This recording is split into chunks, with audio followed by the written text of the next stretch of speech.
नमो अरहन्ताणं नमो सिद्धाणं नमो आयर्याणं नमो उवज्जायाणं नमो लोये सव्वसाहुणम्।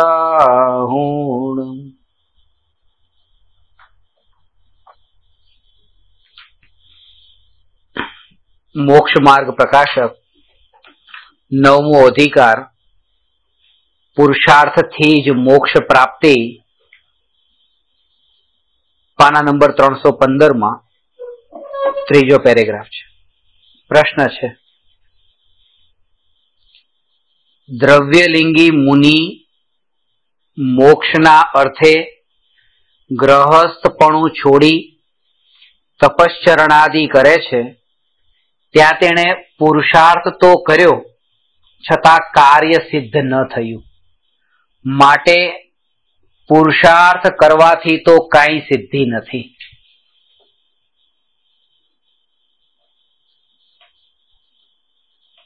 तेनो उत्तर छे के अन्यथा पुरुषार्थ करी फल इच्छे छे, पण तेथी केवी रीते फल सिद्धि थाय।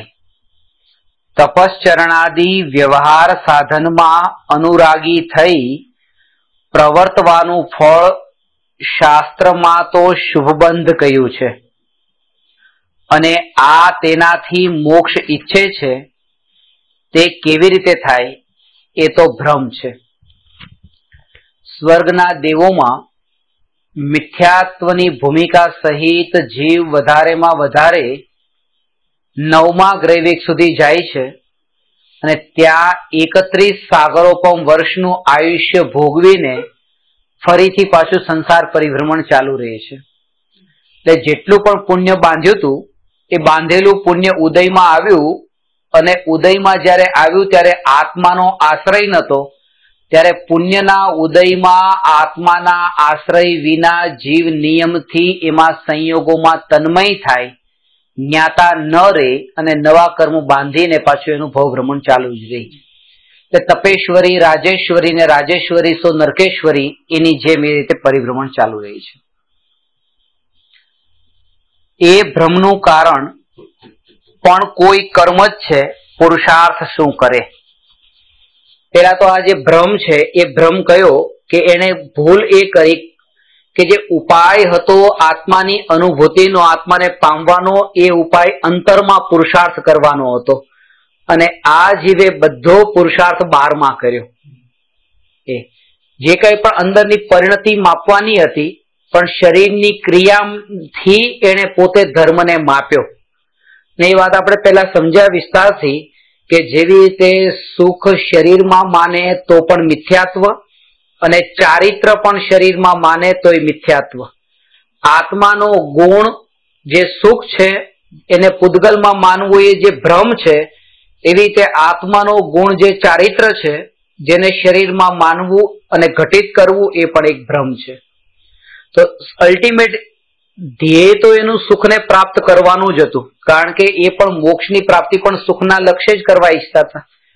સાધન ખોટા હતા અને કેટલા પણ ઉપાય કર્યા। દ્રવ્યલિંગી મુનિની ને સાધારણ મિથ્યા દ્રષ્ટિની પણ આમાં એક જ ભૂલ છે કે સાધન બંનેનું ખોટું છે। સાધન ત્રિકાળી ધ્રુવ ભગવાન આત્મા નથી, બંનેનું સાધન એવું કોઈક છે જે ક્ષણિક છે, અનિત્ય છે, પ્રાપ્તિ નથી। એક નોકરે એના શેઠને કહ્યું કે મેં તમારે ત્યાં ઘણા વર્ષોથી નોકરી કરી પણ મને કંઈ મળ્યું નહીં। ખાસ તો એ છે કે મને કોઈ જજ તો નથી મળ્યો, પણ તમે મારા ઉપર હજુ સુધી આટલા વર્ષોથી નોકરી કરવા છતાં પણ ભરોસો પણ નથી મૂકતા, તો મારે હવે વિચાર છે કે તમારે ત્યાં નોકરી નથી કરવી। તો શેઠે કીધું કે ભરોસો ક્યાં નથી મૂકતો, ભરોસો તો મૂકું છું તારા ઉપર, આટલો મોટો ચાવીનો જુડો તારા હાથમાં તો આપી ગયો તને, આ ભરોસો મૂક્યા વગર? તો કે આ જેટલી પણ તમે ચાવી આપી છે આ બધી ચાવીમાંથી એકેય ચાવી કબાટમાં લાગતી નથી, શું ભરોસો મૂકો છો, ડુપ્લિકેટ ચાવી છે બધી। તો શેઠે કીધું એટલે જ તને અસલી ચાવી નથી આપતો, કારણ કે તું લગાવી જોવે છે ને પાછો। તો ચાવી લગાવી તો ખરી બધી, પણ એક પણ ચાવી એમાં લાગી નહીં। ઘરમાં રાખેલી જેટલી વસ્તુ છે એ બધી વસ્તુ સુખને ખોલવા માટેની, પ્રાપ્ત કરવા માટેની ચાવીઓ છે, પણ આ બધી જ નકલી ચાવીઓ છે. આપણે કોશિશ કરીએ છીએ ચાવી લગાવવાની, પણ સુખનું તાળું ખુલતું નથી, સુખ મળતું નથી, અને ચાવીઓ બધી નકામી ઘરમાં રાખેલી પડી છે. પણ ઘણીવાર સ્ત્રીનો સ્વભાવ હોય કે એવી રીતે અહીંયા કમર પર ચાવીનો જોડો લટકાવેલો હોય, ઘરમાં તાળા પણ એટલા ન હોય, એનાથી વધારે ચાવીઓ લટકાવેલી હોય, એ ચાવીથી તાળા એકેય ન ખુલતા હોય, આમનામ જ લટકાવેલી હોય, તેમ છતાં પણ એની જે ખનખનનો જે અવાજ સાંભળવો ગમે કે નીકળે ને, તો પણ આમાં જો ચાવીનો અવાજ જે આવતો હોય એનો પણ એ મજાને આનંદ લેતો હોય. ભલે નથી તાળું નથી ખુલતું, પણ એનો અવાજ સાંભળીને પણ મજા આવે છે. ભલે આ વસ્તુઓમાંથી આપણને સુખ નથી મળતું, આ બધી વસ્તુઓને આપણે ચાવીની જેમ ઘરમાં રાખી છે, તેમ છતાં પણ રાખવું પણ આપણને ગમે છે, એ ભ્રમના કારણે કે આનાથી ક્યારેક તો મને સુખ મળશે. એક એ છે કે દ્રવ્યલિંગી મુનિ હોય કે સાધારણ મિથ્યા દ્રષ્ટિ હોય, બંનેની એક સરખી ભૂલ છે કે ત્રિકાળી ધ્રુવ ભગવાન આત્માનો આશ્રય નથી. બંને પરને સાધન બનાવે છે અને જાગૃતિ નથી, બેહોશીથી જીવન જીવે છે. જેટલું બેહોશીથી જીવન છે એટલું જ તે એ પરના અંદર સ્વભાવથી એટલું જ દૂર છે. કારણ કે જેટલું જેટલું આપણે એ વાતને ભૂલતા જઈએ કે અત્યારે આપણે અહીંયા બેઠા છીએ, આપણે બિલકુલ બેહોશ થઈને અત્યારે બેઠા છીએ, કારણ કે જ્યારે પણ આપણે અહીંયા બેઠા છીએ ત્યારે અંદર માન્યતામાં પૂરેપૂરી એ વાત છે કે આ સંયોગ જે છે ને સંયોગ રૂપે નહીં, એની સાથે આટલા વર્ષોથી રહ્યા એટલે એના માલિક રૂપે, એની સાથે કઈ ને કઈ મારો સંબંધ છે એવા રૂપે પૂરી તન્મયતા સાથે એની સાથે આપણે રહીએ છીએ. અને એના જ કારણે એ ભ્રમમાં એવા પડી ગયા છે. આજે માનો કોઈ એમ કહો કે મને આ ખુરશી બહુ ગમે, તો મને આ ખુરશી આપો, તમે કહેશો ના આ ખુરશી હું નહીં આપું. તમારે જોતી હોય તો આનાથી સારામાં સારી ખુરશી હું બજારમાંથી નવી તમને લઈને આપી દઉં, પણ આ ન આપું. જે વસ્તુની સાથે તમે રહ્યા ને એ વસ્તુ સાથે એ જ વસ્તુ જો છૂટી પડતી હોય ને, તો અંદરમાં આત્માને મંજૂર નથી. આ જ મિથ્યાત્વનો ભાવ ને આ પૂરેપૂરી એ વસ્તુમાં તન્મયતા. સવાલ એ નથી, આ વસ્તુની કોઈ કિંમત નથી, વસ્તુ તમે નવી પણ લઈ દેવા માટે તૈયાર છો. વાત એ છે કે વસ્તુની સાથે, પર વસ્તુની સાથે લાંબો કાળ રહીને એમાં જે તન્મયતાનો ભાવ થાય છે, એ ભાવના કારણે એમ પોતાનું અધિકારીપણું આપણે જમાવતા હોઈએ છીએ કે બસ હવે તો આ હું મારું ને હું આનો સ્વામી, એનાથી મારાથી જુદું કેવી રીતે હોઈ શકે. એટલા માટે 6 ચમચીનો સેટ હોય એમાંથી 1 ચમચી પણ ન મળતી હોય તો ક્યાં ગઈ 1 ચમચી? 6 લાવ્યા હતા 5 જ કેમ છે? રહ્યા છીએ ઘણો લાંબો કાળ એની સાથે રહ્યા છીએ, તો એક વસ્તુ પણ ઘટે તો એ અંદરમાં એવી અટેચ થઈ ગઈ હોય છે કે છૂટી પડે ત્યારે એટલા વિકલ્પોની જાળ ઉભી કરે છે. આપણો અધિકાર કઈ નતો, પણ આની સાથે રહેવાની જે આપણી હેબિટ ને આદત છે ને, એ આદત આપણને એ અટેચમેન્ટનો ભાવ ઉભો કરી દે છે. રહેવાનું, રોજ આની સાથે રહ્યા, સવારે રહ્યા, બપોર રહ્યા, સાંજે રહ્યા, રાત્રે, કન્ટિન્યુઅસ આ જેટલા પદાર્થો સાથે લિવિંગ અને નોન લિવિંગ, એમાં આપણું અધિકારીપણું અંદરમાં સ્થપાઈ જાય છે કે બસ આનો હું માલિક. અમેરિકામાં એક કરોડપતિ ભિખારીને ભીખ આપતો અને એનો બાંધેલો ભિખારી હતો કે એને જ ભીખ આપવાની, અને ભિખારીનો પણ બાંધેલો શેઠ કે એની પાસેથી જ ભીખ લેવાની, બીજા કોઈ પાસે ભીખ લે નહીં. ને રોજ એ પોતાના બંગલામાંથી બહાર નીકળીને એ ભિખારીને ભીખ આપે અને એ ત્યાં ઉભો હોય. પછી એકવાર એ કરોડપતિ શેઠને એમ થયું કે હવે આ તું દર વખતે અહીંયા ઉભો હોય છે, મારે તને આપેલો આપવાની છે ભીખ, તો એક કામ કર કે હવે તું ઉભો નહીં રહેતો, દર મહિને 1 તારીખે ભીખ આવીને લઈ જાજે. રોજ રોજ ક્યાં હોય, તો આ લેવાની જ છે, મારે તને આપવાના છે, દર મહિને તને $100 આપી દઈશ, પતી ગયું, ચલ. એ સારું. 1 તારીખે, દર મહિનાની 1 તારીખે એની ઓફિસમાં પહોંચી જાય, ત્યાં $100 લઈને આવી જાય. આવી રીતે ઘણા વર્ષો સુધી ચાલ્યું. $100 1 તારીખે લઈ આવે. એકવાર ગયો લેવા માટે, મેનેજરે તરત જ કીધું કે ભાઈ હવે આજથી તને $100 નહીં મળી શકે, શેઠે ના પાડી છે, તને $50 જ મળશે. તો થોડો ગુસ્સો આવી ગયો કે કેમ $100 નહીં મળે? કે અચાનક આમ જાણે પોતાનો ધંધો અડધો ભાંગી પડ્યો એના જેવું થયું કે કેમ મને $50 $100 કેમ નહીં? તરત જ એને કીધું, મેનેજરે કીધું કે ભાઈ હમણાં શેઠની છોકરીના લગ્ન છે અને હમણાં થોડા મહિના સુધી એવી રીતે શેઠને થોડું આવી રીતે ખર્ચા પાણી વધારે છે, એટલે શેઠે કીધું છે કે $100 ની બદલે $50 મળશે. તરત જ ભડક્યો કે હે, મારા પૈસે એની છોકરીના લગ્ન કરાવવાના છે? હવે પૈસો તો $1 પણ એનો નથી, પણ દર વખતની જે હેબિટ ને $100 પહેલી તારીખે આવે, $100 પહેલી તારીખે આવે, એટલે હવે એ નથી જે આવતા ને એનો પણ માલિક પોતાને માનીને બેઠો છે. ભલે એ શેઠની તિજોરીમાં જ પડ્યા છે પણ એ મારા જ છે, અને એમાંથી 50 આવ્યા ને 50 શેઠે બીજા કામ માટે વાપર્યા, તેમ લાગે મારા પૈસા કેમ વાપર્યા. લાંબો સમય સુધી એકની એક વસ્તુની આદત બની જતા એનું માલિકીપણું સ્થપાઈ જાય છે. આ એવું છે કે આ બધી વસ્તુઓમાં લાંબો કાળ આપણે સવાર બપોર સાંજ રાત એવી હેબિટમાં ગુથાઈ ગયા કે હવે જો એમ લાગે કે આ એક વસ્તુ પણ એક ચમચી પણ દૂર જાય તો મારી કેમ ગઈ, હું તો એનો માલિક છું. હવે અજ્ઞાનીની આ જ ભૂલ છે. એ પછી સાધારણ મિથ્યા દ્રષ્ટિ હોય કે પછી દ્રવ્યલિંગી મુનિ હોય, એ પેલી પીછીને કમંડળુમાં ત્યાં અટકી પડે છે કે પીછીને કમંડળુમાં પણ કે ત્યાં મારી પીછી ક્યાં, મારું કમંડળ ક્યાં, કમંડળ તો બરાબર છે ને, પીછી તો બરાબર છે ને, શરીરની ક્રિયા તો બરાબર થઈ રહી છે ને, હું જે 4 હાથ જમીન જોઈને ચાલુ છું એ 4 હાથ બરાબર જ મપાઈ રહ્યા છે ને, એ એવી શરીરની ક્રિયામાં તન્મય થયેલો છે. એ પણ પરમાં એટલો જ તન્મય થયેલો છે. આ પણ પરમાં તન્મય થયેલો હતો. જે અનિત્ય હતું એમાં પોતાનું અસ્તિત્વ માન્યું હતું. દ્રવ્યલિંગી મુનિએ પણ પીછી, કમંડળ અને શરીર વગેરે અનિત્ય સાધનોમાં જ પોતાનું અસ્તિત્વ માન્યું કે આ તે હું ને આ મારું. એના કારણે એ પણ પામતા નથી, અટકે છે બંને. એ વાત અહીંયા બતાવે છે. હવે આગળ કહે છે કે સાચા ઉપદેશથી નિર્ણય કરતા ભ્રમ દૂર થાય છે, પરંતુ આ તેવો પુરુષાર્થ કરતો નથી, તેથી જ ભ્રમ રહે છે. ભ્રમ રહે છે. નિર્ણય કરવાનો પુરુષાર્થ કરે તો ભ્રમનું કારણ જે મોહ કર્મ તેના પણ ઉપશમાદિ થાય, ત્યારે ભ્રમ દૂર થઈ જાય. કારણ કે નિર્ણય કરતા પરિણામોની વિશુદ્ધતા થાય છે, તેથી મોહના સ્થિતિ અનુભાગ ઘટે છે. આ છે ને અહીંયા હવે એ બતાવે છે કે જેવું આપણું બહારનું આપણે અંતરમાં તત્વ વિચાર કરતા જઈએ એમ એમ મોહનીય કર્મના સ્થિતિ અનુભાગ પણ એવા ઘટવા લાગે. સ્થિતિ અનુભાગનો અર્થ એ છે કે 4 પ્રકારના કર્મના બંધ છે. એમાં પ્રકૃતિ, પ્રદેશ, સ્થિતિ અને અનુભાગ. પ્રકૃતિ એટલે ક્વોલિટી, પ્રદેશ એટલે ક્વોન્ટિટી, સ્થિતિ એટલે ડ્યુરેશન અને અનુભાગ એટલે રિઝલ્ટ. તો જે ક્વોલિટી અને ક્વોન્ટિટી છે એની તો અહીંયા વાત નથી, કારણ કે ક્વોલિટી અને ક્વોન્ટિટીથી કંઈ ફરક પડતો નથી. સ્થિતિ અને અનુભાગ એ ખાસ મહત્વના છે. ને એ સ્થિતિ અનુભાગ જો ઘટતા જાય, ગમે એટલા ખરાબ કર્મ હોય પણ એની સ્થિતિ તે અમુક કાળની હોય તો પછી શું, આત્માને વધારે કાળે દુઃખી કરનારા નથી એમ.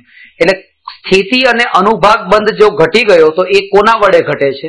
જેમ જેમ આપણે તત્વોનો વિચાર કરીએ છીએ એમ એમ અંદરનું એક કાર્ય ચાલતું હોય છે. એ મોહનીય કર્મના સ્થિતિ અને અનુભાગને ઘટાડવાનું કામ કરતું હોય છે. એનું સાથે સાથે એ દેખાતું નથી, એ દ્રવ્ય કર્મનું કાર્ય છે. અને આપણે જે આ ભાવ ભાવતા હોઈએ છીએ એ ભાવ બધા ભાવ કર્મ છે, ને ભાવ કર્મના નિમિત્તે દ્રવ્ય કર્મની અવસ્થાઓ કેવા પ્રકારે પલટાઈ છે એ અહીંયા કહે છે. પણ ભૂલ કઈ સુધરી એની કે જે ભ્રમ ધીરે ધીરે જે છૂટતો ગયો, પોતે જે ભ્રમમાં હતો એ ભ્રમ એનો છૂટતો જાય છે. અજ્ઞાનીને પણ આવા જીવનમાં ઘણા બધા ભ્રમ છે કે આ મારી સાથે હંમેશા માટે છે, મનો વિશ્વાસઘાત નહીં કરે, મને ધોખો નહીં આપે, બધું વિચારે છે, પણ જીવનમાં એને છોડીને જતું રહે છે. ઘણી વખત આપણને જીવનમાં ક્ષણિકનો બોધ નથી થયો. થયા કેટલા બોધ થયા, એવા એવા ભલભલા મમ્મી, પપ્પા, ભાઈ, બેન, બધા એવા કે જે બહુ નજીકમાં હતા એના પણ મરણ થયા, પણ એનાથી કોઈ બોધ ન થયું.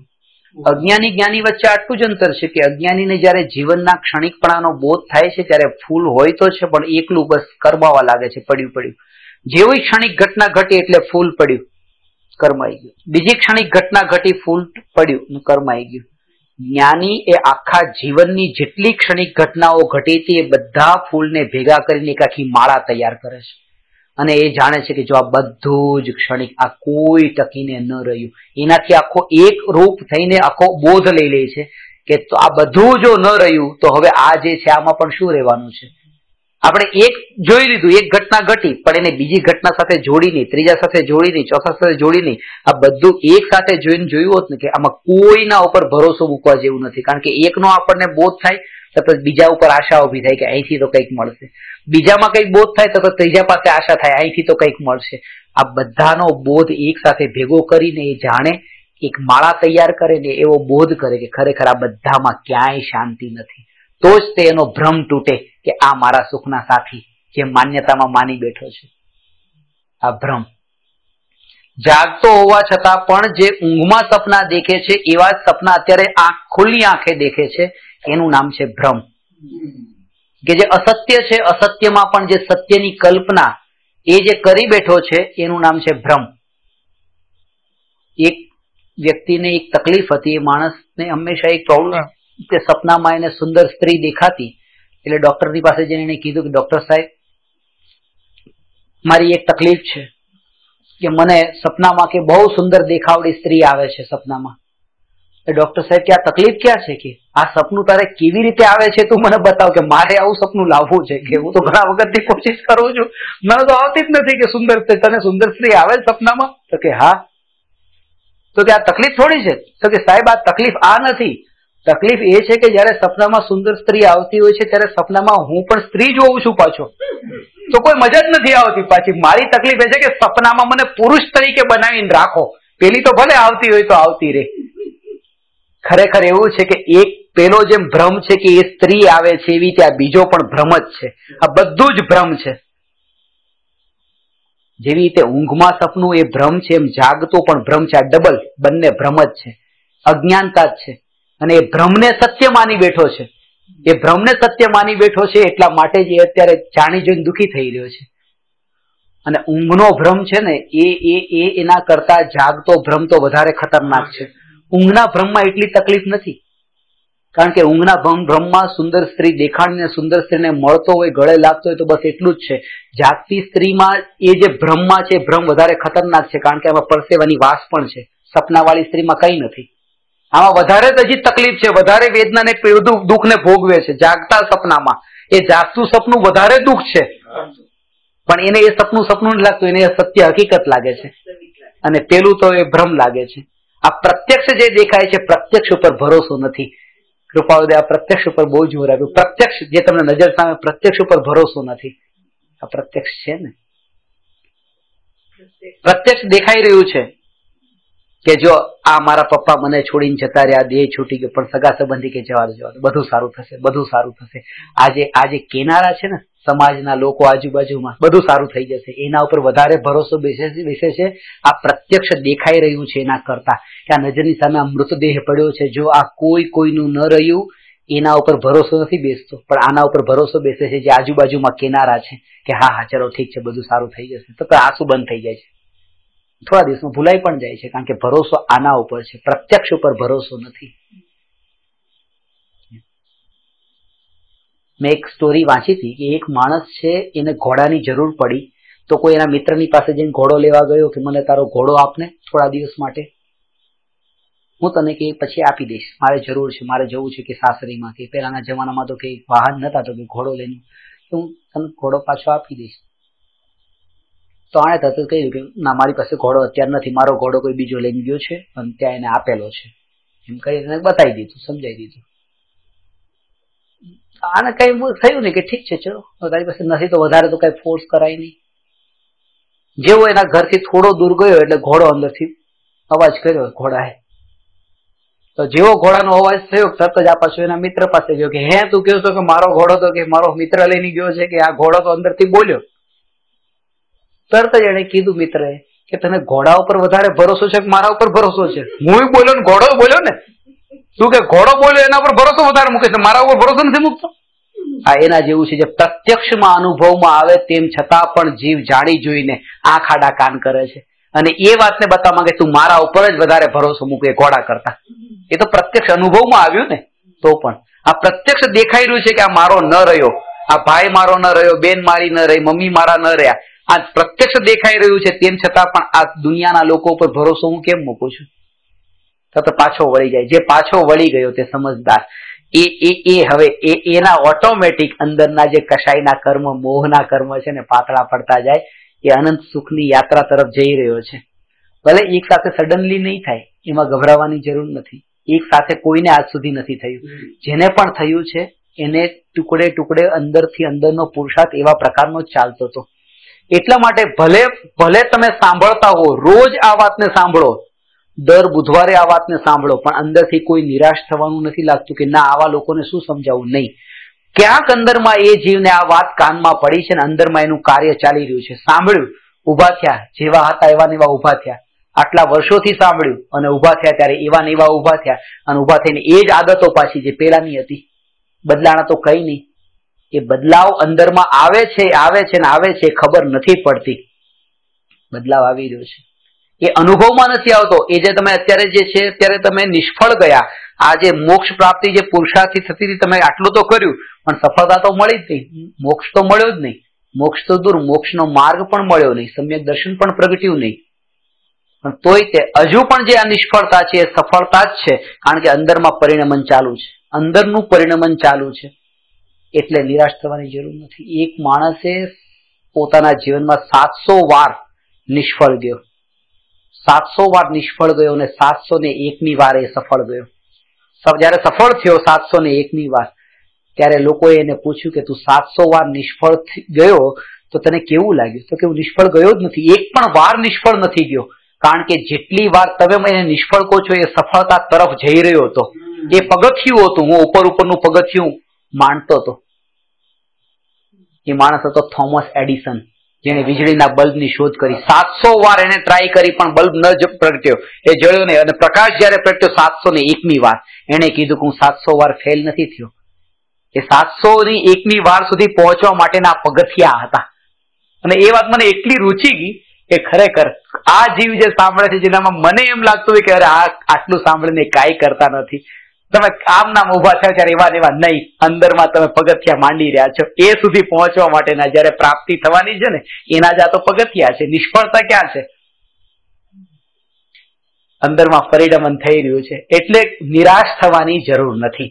પુરુષાર્થથી પ્રાપ્તિ થાય છે ને પુરુષાર્થથી પ્રાપ્તિ ન પણ થાય ત્યાં સુધી પણ નિરાશ થવાની જરૂર નથી. અંદરમાં પરિણમન ચાલુ છે. સીધી વાત છે કે એક માણસને હું શોધતો હોઉં અને 701 નંબરના એ રૂમમાં હોય અને 700 રૂમ બીજા પણ છે. હું એક એક રૂમમાં ખટખટાવું છું અને જોઉં છું કે આ રૂમમાં નથી, આ રૂમમાં નથી, આ રૂમમાં નથી, ત્રીજામાં, ચોથામાં નથી, પાંચમામાં નથી. આ હું નિષ્ફળ નથી જતો. કારણ કે 701માં જે એ છે ને એ સુધી પહોંચવા માટે આટલા બધાથી તો ચલો જોવાઈ ગયું, આ કામ થઈ ગયું, આટલું કામ થઈ ગયું, હવે તો આટલામાં જ જોવાનું રહ્યું. હું એની નજીક જ પહોંચી રહ્યો છું. જેટલા જેટલા રૂમ દેખાતા જાય છે એમાં નિષ્ફળતા નથી મળતી, સફળતાની નજીક જઈ રહ્યો છું. જો એ દ્રષ્ટિકોણથી વિચાર કરો તો આ જ છે કે જ્યારે પણ અહીંથી ઉભા થઈએ ત્યારે નિષ્ફળતા નથી, એ સફળતાની નજીક જઈ રહ્યા છે. કારણ કે જ્યારે પણ અનુભવ થાય છે ને ત્યારે આ બધું જ અંદરમાં ગર્ભિત હોય છે. આટલા વર્ષથી સાંભળ્યું તોય ઉભા થયા તોય પરિણમ્યું નહીં. બીજી વાર, ત્રીજી વાર, ચોથી વાર, જેમ તમને કીધું ને, આ બધા ફૂલો ત્યારે એ સમય પછી માળા બની ગયા હોય છે. આ ફૂલ છે પણ એ ફૂલ હતું તો આગળ જઈને માળા બન્યા, અને એ માળાથી જ એને બોધ થયો આખા જીવનના ક્ષણિકપણાનો, ત્યારે એ નિત્ય સુધી પહોંચ્યો. કઈ દ્રષ્ટિકોણથી આપણે જોઈએ છે એના ઉપર છે. એટલે કહે છે કે ભલે તમારો ભ્રમ મિથ્યાત્વ પૂરું અત્યારે નથી પણ છોડતું, તેમ છતાં પણ આ છોડતાની તત્વ વિચાર ચાલુ રહે. તત્વ વિચાર ચાલુ રહે, અંદરથી પરિણમન ચાલુ છે. પ્રાપ્તિ જરૂર થશે, થશે ને થશે. ગુરુદેવ કે પામશે ને પામશે. વિશુદ્ધતામાંથી શુદ્ધતા, આ વાત છે. વિશુદ્ધતામાંથી શુદ્ધતા. આજ સુધી કોઈ જીવને શુદ્ધતા આ રીતે પ્રગટી નથી. વિશુદ્ધિથી શુદ્ધ થયા છે, વિશુદ્ધિથી. અને જયારે એ થશે ને ત્યારે એક એક પલકારામાં, જયારે તમે કહો છો ને કે જન્મ ભલે ઘરમાં થયો હોય પણ મરણ ઘરમાં ન થાય, પણ અત્યારે તો એવું કોઈ ઠેકાણું દેખાતું નથી કે તમારું મરણ ઘરમાં ન થાય. પૂરેપૂરું એમ જ છે કે અહીંયા જ મરણ થવાનું છે, એટલી તો તન્મયતા છે. પણ જયારે એક જ ઝટકો એવો લાગશે ને, એક જ ઝટકો કે ક્યારે પણ બધું છૂટી જશે. આ એવું નથી કે છોડવા માટે ક્રમે ક્રમે છોડવાનું છે, ક્રમે ક્રમે. જેને અંદરમાં સ્પર્શના થાય છે એને એક પળમાં છૂટે છે. વીજળીના ઝટકા જેવું છે. એટલે જેટલી તીવ્ર ગતિથી એટલી દોડ ચાલતી હતી ને એટલી જ તીવ્ર ગતિથી પછી પાછો આવી જાય છે. જેટલો જલ્દી જતો હતો એટલો જ તે પાછો વળી જાય છે. હવે ત્યાં ફસાતો નથી. એ બોધ એવો થાય પછી એ જ સ્થિતિમાં, પછી એની પાસે આ બધું હોય ત્યારે જે દુઃખનો અનુભવ થતો હતો ત્યારે પછી કઈ ન હોય ત્યાં પણ પોતાને સુખનો અનુભવ કરે છે, કારણ કે અંદરનું બળ મળ્યું છે. અને બળ આમ નામ નથી આવ્યું. પહેલાનું તત્વ વિચાર જે ચાલતો હતો ને એ એટલી હદ સુધી પહોંચી ગયો કે આખો સીધો જ એક સાથે ઉભરો એવો આવી ગયો કે એ જ અનુભૂતિ રૂપે પરિણમે. આ તત્વ વિચાર થોડો થોડો થોડો થોડો થોડો વિચાર ચાલતો હતો. ઘણી વખત તમારું મન લાગે 10 મિનિટ માટે લાગે, 15 મિનિટ લાગે, પછી પાછા તમે બહાર આવી જાઓ છો. પછી પાછા બહારના વિષયોમાં પાછું ક્યારેક મન લાગ્યું તો પાછા 10-15 મિનિટ સ્વરૂપનું ચિંતન કરી લીધું. પાછા દરેક સમયે આ જાગૃતિ. આવા ઉદયના ભાવ પણ આવે તો પણ એની ગણકાર ન કરે. ઉદયના ભાવ આવે, વિષયોમાં જવાના ભાવ આવે, અંદરમાં જે ખેદ વર્તતો હોય ને ખેદ પણ એનું કારણ બને. ઘણી વખત એમ થાય કે આટલું આટલું જાણીએ છીએ, સમજીએ છીએ, તો પણ પાછા આમાં કેમ પડ્યા, આમાં કેમ પડ્યા. ખબર છે કે સાક્ષાત દુઃખ છે તો પણ આવા ભાવ કેમ આવે છે? બસ કોઈ નહીં, એનું પણ નો એની રિએક્શન. ત્યારે પણ દ્રષ્ટિ હજુ પણ આ વિચાર કરવાથી પરિણતિ નિર્મળ નહીં થાય. કાલે હજુ પણ આ રસ્તા ઉપર તમે ચાલવાના છો. જો આવા નવા વિચાર કરે તો એ રસ્તો છૂટવાનો નથી. એ રસ્તો ત્યારે જ છૂટશે કે બસ જેમાંથી આ વિચાર નથી આવ્યો એ ભગવાન આત્મા હું, સંસ્કાર એ દ્રઢ કરવાનો છે. ગઈકાલે કમાણી કરવાનો ઘણો વિચાર આવ્યો, હજી કમાણી કરવાનો વિચાર આવ્યો, આજે પણ વિચાર આવ્યો, હજી પાછો કાલ સવારે ઉઠીને પાછો કમાણીનો વિચાર આવશે. તો આ વિચાર આવે, હવે આટલું આટલું સાંભળીને હું પલટાતો કેમ નથી? નહીં, હજુ પણ આ પર્યાયમાં એકત્વ માન્યું છે તો હજી આટલી બધી અંદરમાં મને દુઃખની ભાવના, આ ભાવ મારા ક્યારે છૂટે, આ ભાવમાંથી ક્યારે બહાર નીકળું, એવું પણ એને લાગ્યું. હજી પણ આ પર્યાયમાં તન્મય થયો છે. દ્રવ્યમાં આવે આ ભાવ તરત જ છૂટશે. દ્રવ્ય સ્વભાવ, હું દ્રવ્ય સ્વભાવ, હું ત્રિકાળી ધ્રુવ ન્યાય, કે જેમાંથી આ ભાવ ઉત્પન્ન થયો નથી, તરત છૂટો પડે. છૂટું પડવું એ બહુ જરૂરી છે, કારણ કે આપણે અધર્મ એમાં જોડાઈને કરીએ છીએ ને ધર્મ વાળી જે માન્યતા છે એમાં પણ તન્મયતા તો એમાં જ હોય છે પાછી, કે રોજ આ ભાવ આવતા હતા કમાણી કરવાના, ને એ તો અધર્મ જ હતો. પણ એમ લાગ્યું કે ઠીક આમાં ક્યાં પડ્યા, એને આપણે ધર્મનું અંગ માનતા હોઈએ છીએ, પણ ત્યારે પણ જાગૃતિ એ રહી, આ પર્યાયની તન્મયતામાં હું ક્યાં ડૂબી રહ્યો છું. એને પણ ઢીલું છોડું, પકડું નહીં કે આવો વિચાર પણ મને કેમ આવી ગયો, આવો વિચાર મને કેમ આવી ગયો. એ જેટલો પણ વધારે જોરથી પકડ્યો ને, કાચના ગ્લાસને બહુ વધારે ફીટ પકડવો નહીં. છૂટી ન જાય, છૂટી ન જાય, છૂટી ન જાય. એ છૂટી નહીં જાય, પણ જોરથી પકડ્યો તો ફૂટી જરૂર જશે. આ એના જેવું છે. જેને સહજ રૂપે રહેવા દો. સહજ રૂપેનો અર્થ એ છે કે પર્યાય તે હું નહીં એવી માન્યતા રાખીને દ્રવ્ય તે હું, દ્રવ્યની નિત્યતા ઉપર એટલું જોર રાખીને પર્યાયની અનિત્યતાને ગૌણ રાખીને એને ઢીલી છોડો. ત્યાં પછી એ સ્થિતિમાં આવશે કે એક પળમાં પછી પોતાની પાસે કઈ નથી, પણ ત્યાં ઘણું બધું પ્રાપ્ત થઈ ગયું છે, જે અંદરનું બળ છે. સ્વામી રામ જયારે અમેરિકા ગયા ત્યારે અમેરિકાના પ્રેસિડેન્ટને મળ્યા. એ પોતાના નામની આગળ એ બાદશાહ રામ બાદશાહ લગાડતા, બાદશાહ રામ. પ્રેસિડેન્ટે પૂછ્યું, what do you mean by that, કે બાદશાહ, કે ખરેખર તમે બાદશાહ છો? તમારી પાસે તો કઈ છે જ નહીં. કે હા, હું હજી અલ્ટિમેટ બાદશાહ નથી થયો. બાદશાહ તો છું, કારણ કે જ્યાં એટલી એક લંગોટ એ મને બાંધીને રાખ્યો છે એના કારણે થઈને અલ્ટિમેટ બાદશાહ હજી નથી થયો, પણ બાદશાહ છું કારણ કે મારી પાસે કઈ નથી. અલ્ટિમેટ બાદશાહ નથી થયો. આ લંગોટે મને બાંધીને રાખ્યા. તરત જ પછી એમણે કીધું, અરે ખરેખર આ લંગોટે પણ મને ક્યાં બાંધ્યો છે, મેં જ લંગોટ બાંધી હતી હમણાં. આને પણ જો છોડી દો તો હું અલ્ટિમેટ બાદશાહ અત્યારે જ બની શકું એમ છું. કઈ નથી, જ્યાં નથી કઈ ત્યાં બધું જ પ્રાપ્ત થઈ ગયું છે. અને આવો અંતરમાં જયારે ભાવ આવે, એક માણસ છે કે પોતે એવી રીતે ખાલી ધાબળો ઓઢીને સૂતો છે, ધાબળો ઓઢીને સૂતો છે, અને કોઈ ચોર આવ્યો, ચોર આવીને ધાબળો ખેંચી ગયો, છોપરી રીતે એવી રીતે આવીને ધાબળો ખેંચીને ચોરી કરીને જતો રહ્યો. જયારે ચોરી કરીને જતો રહ્યો અને આને ખબર પડી કે ચોર આવીને ધાબળો ચોરી ગયો છે, એની પાસે તો બીજું કઈ હતું જ નહીં લૂંટાવા માટે. થોડી વાર પછી ચોર પાછો એની પાસે આવ્યો કે એકાદ વાર ખિસ્સામાં હાથ નાખીને જોયું હોત તો સારું હતું, કઈ બીજું મળી જાય, કઈ ખાલી ધાબળો ખેંચીને આવતો રહ્યો. તો પાછો એ જ જગ્યાએ ગયો. જયારે એ પાછો ગયો ત્યારે એની નજર તો આમ બસ ઉપરથી ભગવાનને પ્રાર્થના કરતો હતો કે હે ભગવાન, એ ધાબળો ચોરીને ગયો, મારું જો વશ ચાલેત, મારી જો વશ ચાલેત ને તો આ આકાશમાંથી તારા ને ચંદ્રમા ને બધું એના હાથમાં આપી દે કે લે ભાઈ લઈ જા, આ પણ લઈ જા. આ પ્રાર્થના એ ભગવાનને કરતો હતો, મારું જો વશ ચાલે તો હું આ બધું જ આકાશમાંથી કાઢીને એને આપી દે, લઈ જા ભાઈ. આ વાતે સાંભળી ગયો, ચોર સાંભળી ગયો. તરત જ એને કીધું કે સાહેબ, આજે પહેલી વાર મેં કોઈ માલિકના ઘરે ચોરી કરી. આજ સુધી તો ચોરના ઘરે ચોરીઓ કરી હતી. આ અસલી માલિક આ છે કે જેની પાસે કઈ નથી પણ બધું જ આ જો આખો આકાશ મને આપી દેવા તૈયાર છે. આ અસલી માલિક છે, આખા જગતનો માલિક કે તું છો. હવે મને ખબર પડી. બાકી તો ચોરના ઘરે જ ચોરીઓ કરી હતી. એ જે ભાવ કે કાંઈ નથી પોતાની પાસે તેમ છતાં પણ બધું છે. કારણ કે મોહ ક્યાંય નથી. જેને મોહ નથી એની પાસે કઈ ન હોવા છતાં પણ બધું છે. અને મોહમાં લપેટાયેલા પાસે બધું છે છતાં પણ કઈ નથી. કારણ કે જે પ્રાપ્ત થવું જોઈએ અંદરથી દેખાતું નથી. એ મોહનું આવરણ અને મોહના કારણે ભેગા કરેલા પરિગ્રહોનું આવરણ એને ઢાંકી દે છે. એટલા માટે જાગૃતિ, આ ભ્રમ તોડવો જરૂરી છે. અંદરનું પરિણમન થશે. નિષ્ફળ નથી થતા આ જાગૃતિ રાખીને. દરેક પળે પળે સફળ થઈ રહ્યા છીએ. જયારે પણ થશે ને થશે એની તો નજીક જ પહોંચી રહ્યા છે ને. એનાથી દૂર ક્યાં જઈ રહ્યા છે? માનો મને અત્યારે આ જગ્યા ઉપર થવાનું છે ને હું અહીંયા છું ને અહીંથી અહીંયા આવ્યો, અહીંથી અહીંયા આવ્યો, તો હું તો નજીક જ જઈ રહ્યો છું. દૂર ક્યાં જઈ રહ્યો છું? તો દરેક સમયે જે સમય જેમ વીતી રહ્યો છે હું એની નજીક જ પહોંચું છું. નજીક જ પહોંચું છું. અને એ જો જાગૃતિ રહી તો તરત જ એમ ન લાગે કે હું નિષ્ફળ ગયો, સફળતાની નજીક છું. અને આ વાત પણ ખાલી કેવા માટે, આ વાત પણ કેવા માટે જે ખરેખર જ્ઞાની છે એ સફળતાની નજીક પહોંચી રહ્યો છે એની પણ પરવા કરતો નથી. કારણ કે સફળતાની નજીક પહોંચવા વાળી પણ પર્યાય છે ને હું તો ત્રિકાળ પ્રગટ છું, પહોંચવાનો છું, નજીક જઈ રહ્યો છું એમ નહીં. હું છું, અહીંયા છું, સત્તા સ્વરૂપ છું.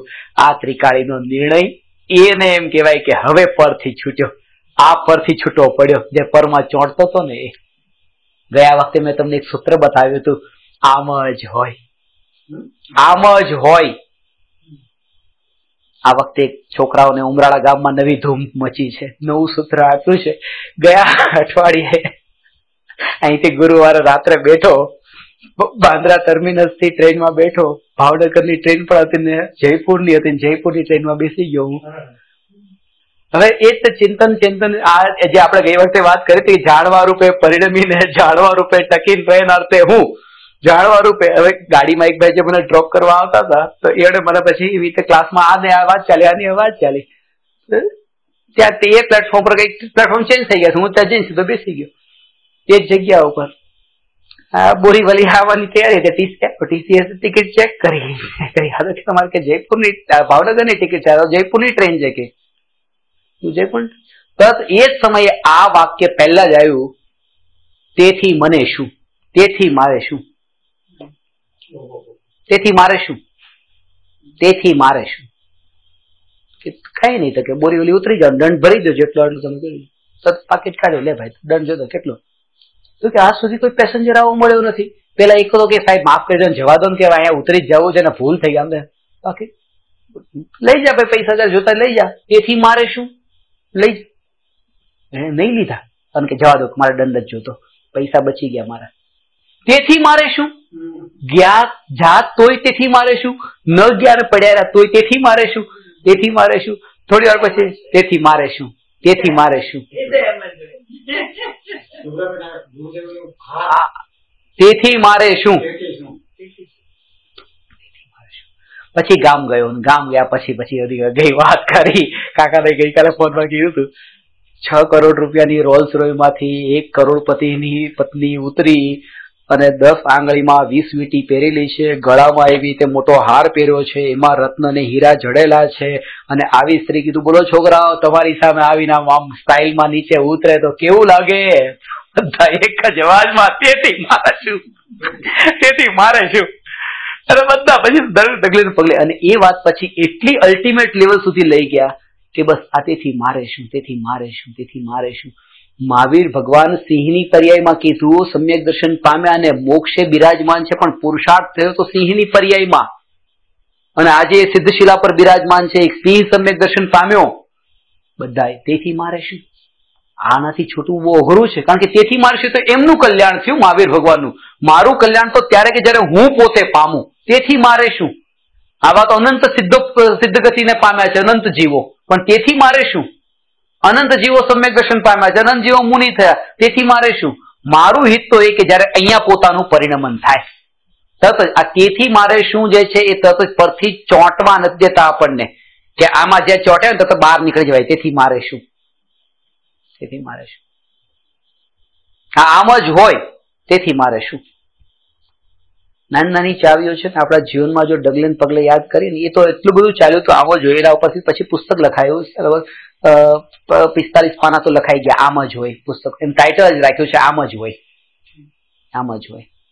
અને 45 પાના લખ્યા છે, એટલે 15 પાના બાકી છે, તો એમાં આમ જ હોય. 60 પાનાનું પુસ્તક, 60-65 પાનાનું આમ જ હોય. એમાં જ તે પછી પરમ દિવસ પહેલા ત્યાં આવી રીતે એક ભાઈએ પ્રશ્ન પૂછ્યો. મેં કીધું જો આ પુસ્તક હવે પૂરું થઈ જશે, આમ જ હોય ઉપર જ પુસ્તક આમ જ હોય, એનું ટાઇટલ પણ આમ જ હોય. તો કે તમે આમ જ હોય એ ટાઇટલ તમે એ કેમ તમે નક્કી કર્યું, એમ એ બીજું કોઈ ટાઇટલ કેમ નહીં નક્કી કર્યું, આમ જ હોય વાળું નક્કી કર્યું? એ પ્રશ્ન એને પૂછ્યો ને તરત જ 2 સેકન્ડ પછી તરત જ બેસી ગયા. ના કે સમાજ થઈ ગયું કે એ પણ આમ જ હોય, કે સમાધાન થઈ ગયું કે મને અંદરથી તમે આનું ટાઇટલ આમ જ હોય કેમ રાખ્યું, એ પણ આમ જ હોય. બસ સરસ, તમે હવે સમજી ગયા, આમ જ હોય નું રહસ્ય સમજી ગયા. બીજું કઈ કેવી રીતે હોય? આમ જ હોય. પણ તેથી મારે શું? આ સમયે શરીરમાં તાવ આવ્યો છે, શરીર 104 ડિગ્રી ગરમ છે, હવે આમ જ હોય. પણ તેથી મારે શું? તરત જ વસ્તુ સ્વરૂપનો સ્વીકાર અને એનાથી છૂટો પડ્યો.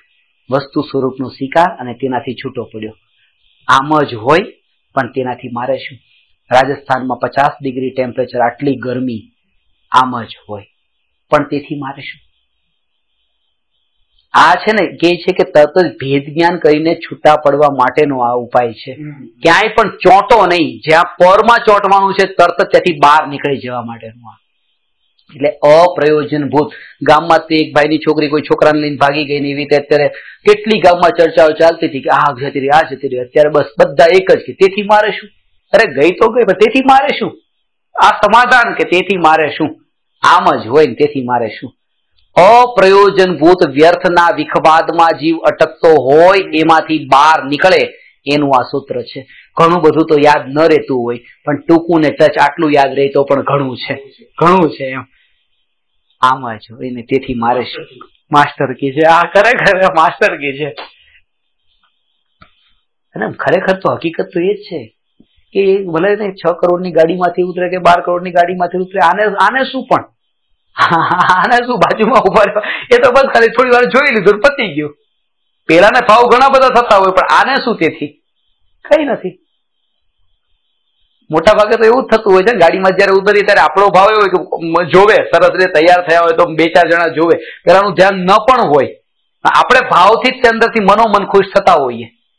દાગીના પહેર્યા, સારા કપડા પહેર્યા, કઈ પણ સામેવાળાને પડી ન હોય, પણ પોતે જ પોતાના મનને સંતોષાવવા માટે એવી રીતે. 2 દિવસ પહેલા એક છોકરી સ્વીકાર કર્યું કે લગ્ન હતા, એટલી સાડી પહેરી, સાડી પહેરીને થોડી વાર પછી બહાર નીકળી, 11 વાગ્યા 10-15 મિનિટ બહાર રહી, પછી બહુ ગરમી થાય, બહુ ગરમી. તરત બીજો ડ્રેસ પહેરી લીધો, ડ્રેસ પહેરી પછી બહાર નીકળી પછી કે બહુ ગરમી થાય, બહુ ગરમી થાય. આવું 3-4 વખત થયું. બાજુમાં લગ્ન હતા, પછી એને સાદો ડ્રેસ પહેરી લીધો. 3 જોડી કપડા બદલાયા. અને પછી રાત્રે પ્રવચનમાં એને કીધું, કાકા કે મારે એક વાત તમને કેવી છે. મેં કીધું શું? તો કે આજે હવે છે ને બધી મારી ફ્રેન્ડ સાથે બહુ ખોટું કીધું, ગરમી બહુ થાય, ગરમી બહુ થાય. ખરેખર મારે સાડી, ડ્રેસ ને બધું બતાવવું હતું કે મારી પાસે આ છે. મહેમાન તો 1 દિવસ માટે આવ્યા હતા પેલી જાનમાં, તો હવે બધાને બતાવવું હોય તો કેવી રીતે બતાવું તો કે મારે આવી ભૂલ થઈ ગઈ, હવે આનું શું કરવાનું? મેં કહું આમ જ હોય પણ તેથી મારે શું?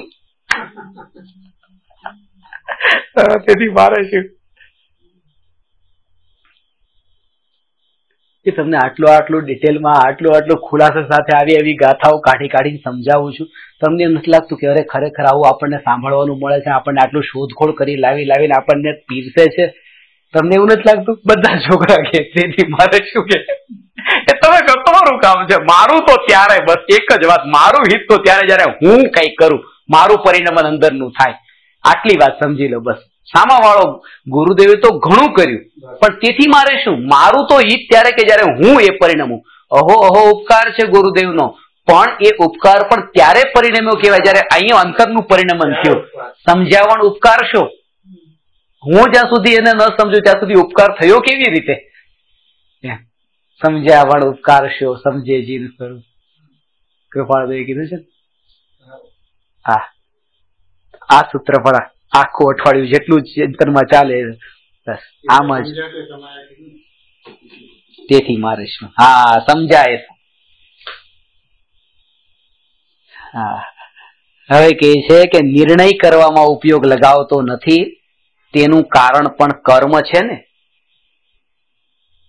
તો કે છે એકેન્દ્રિયાદિકને વિચાર કરવાની શક્તિ નથી,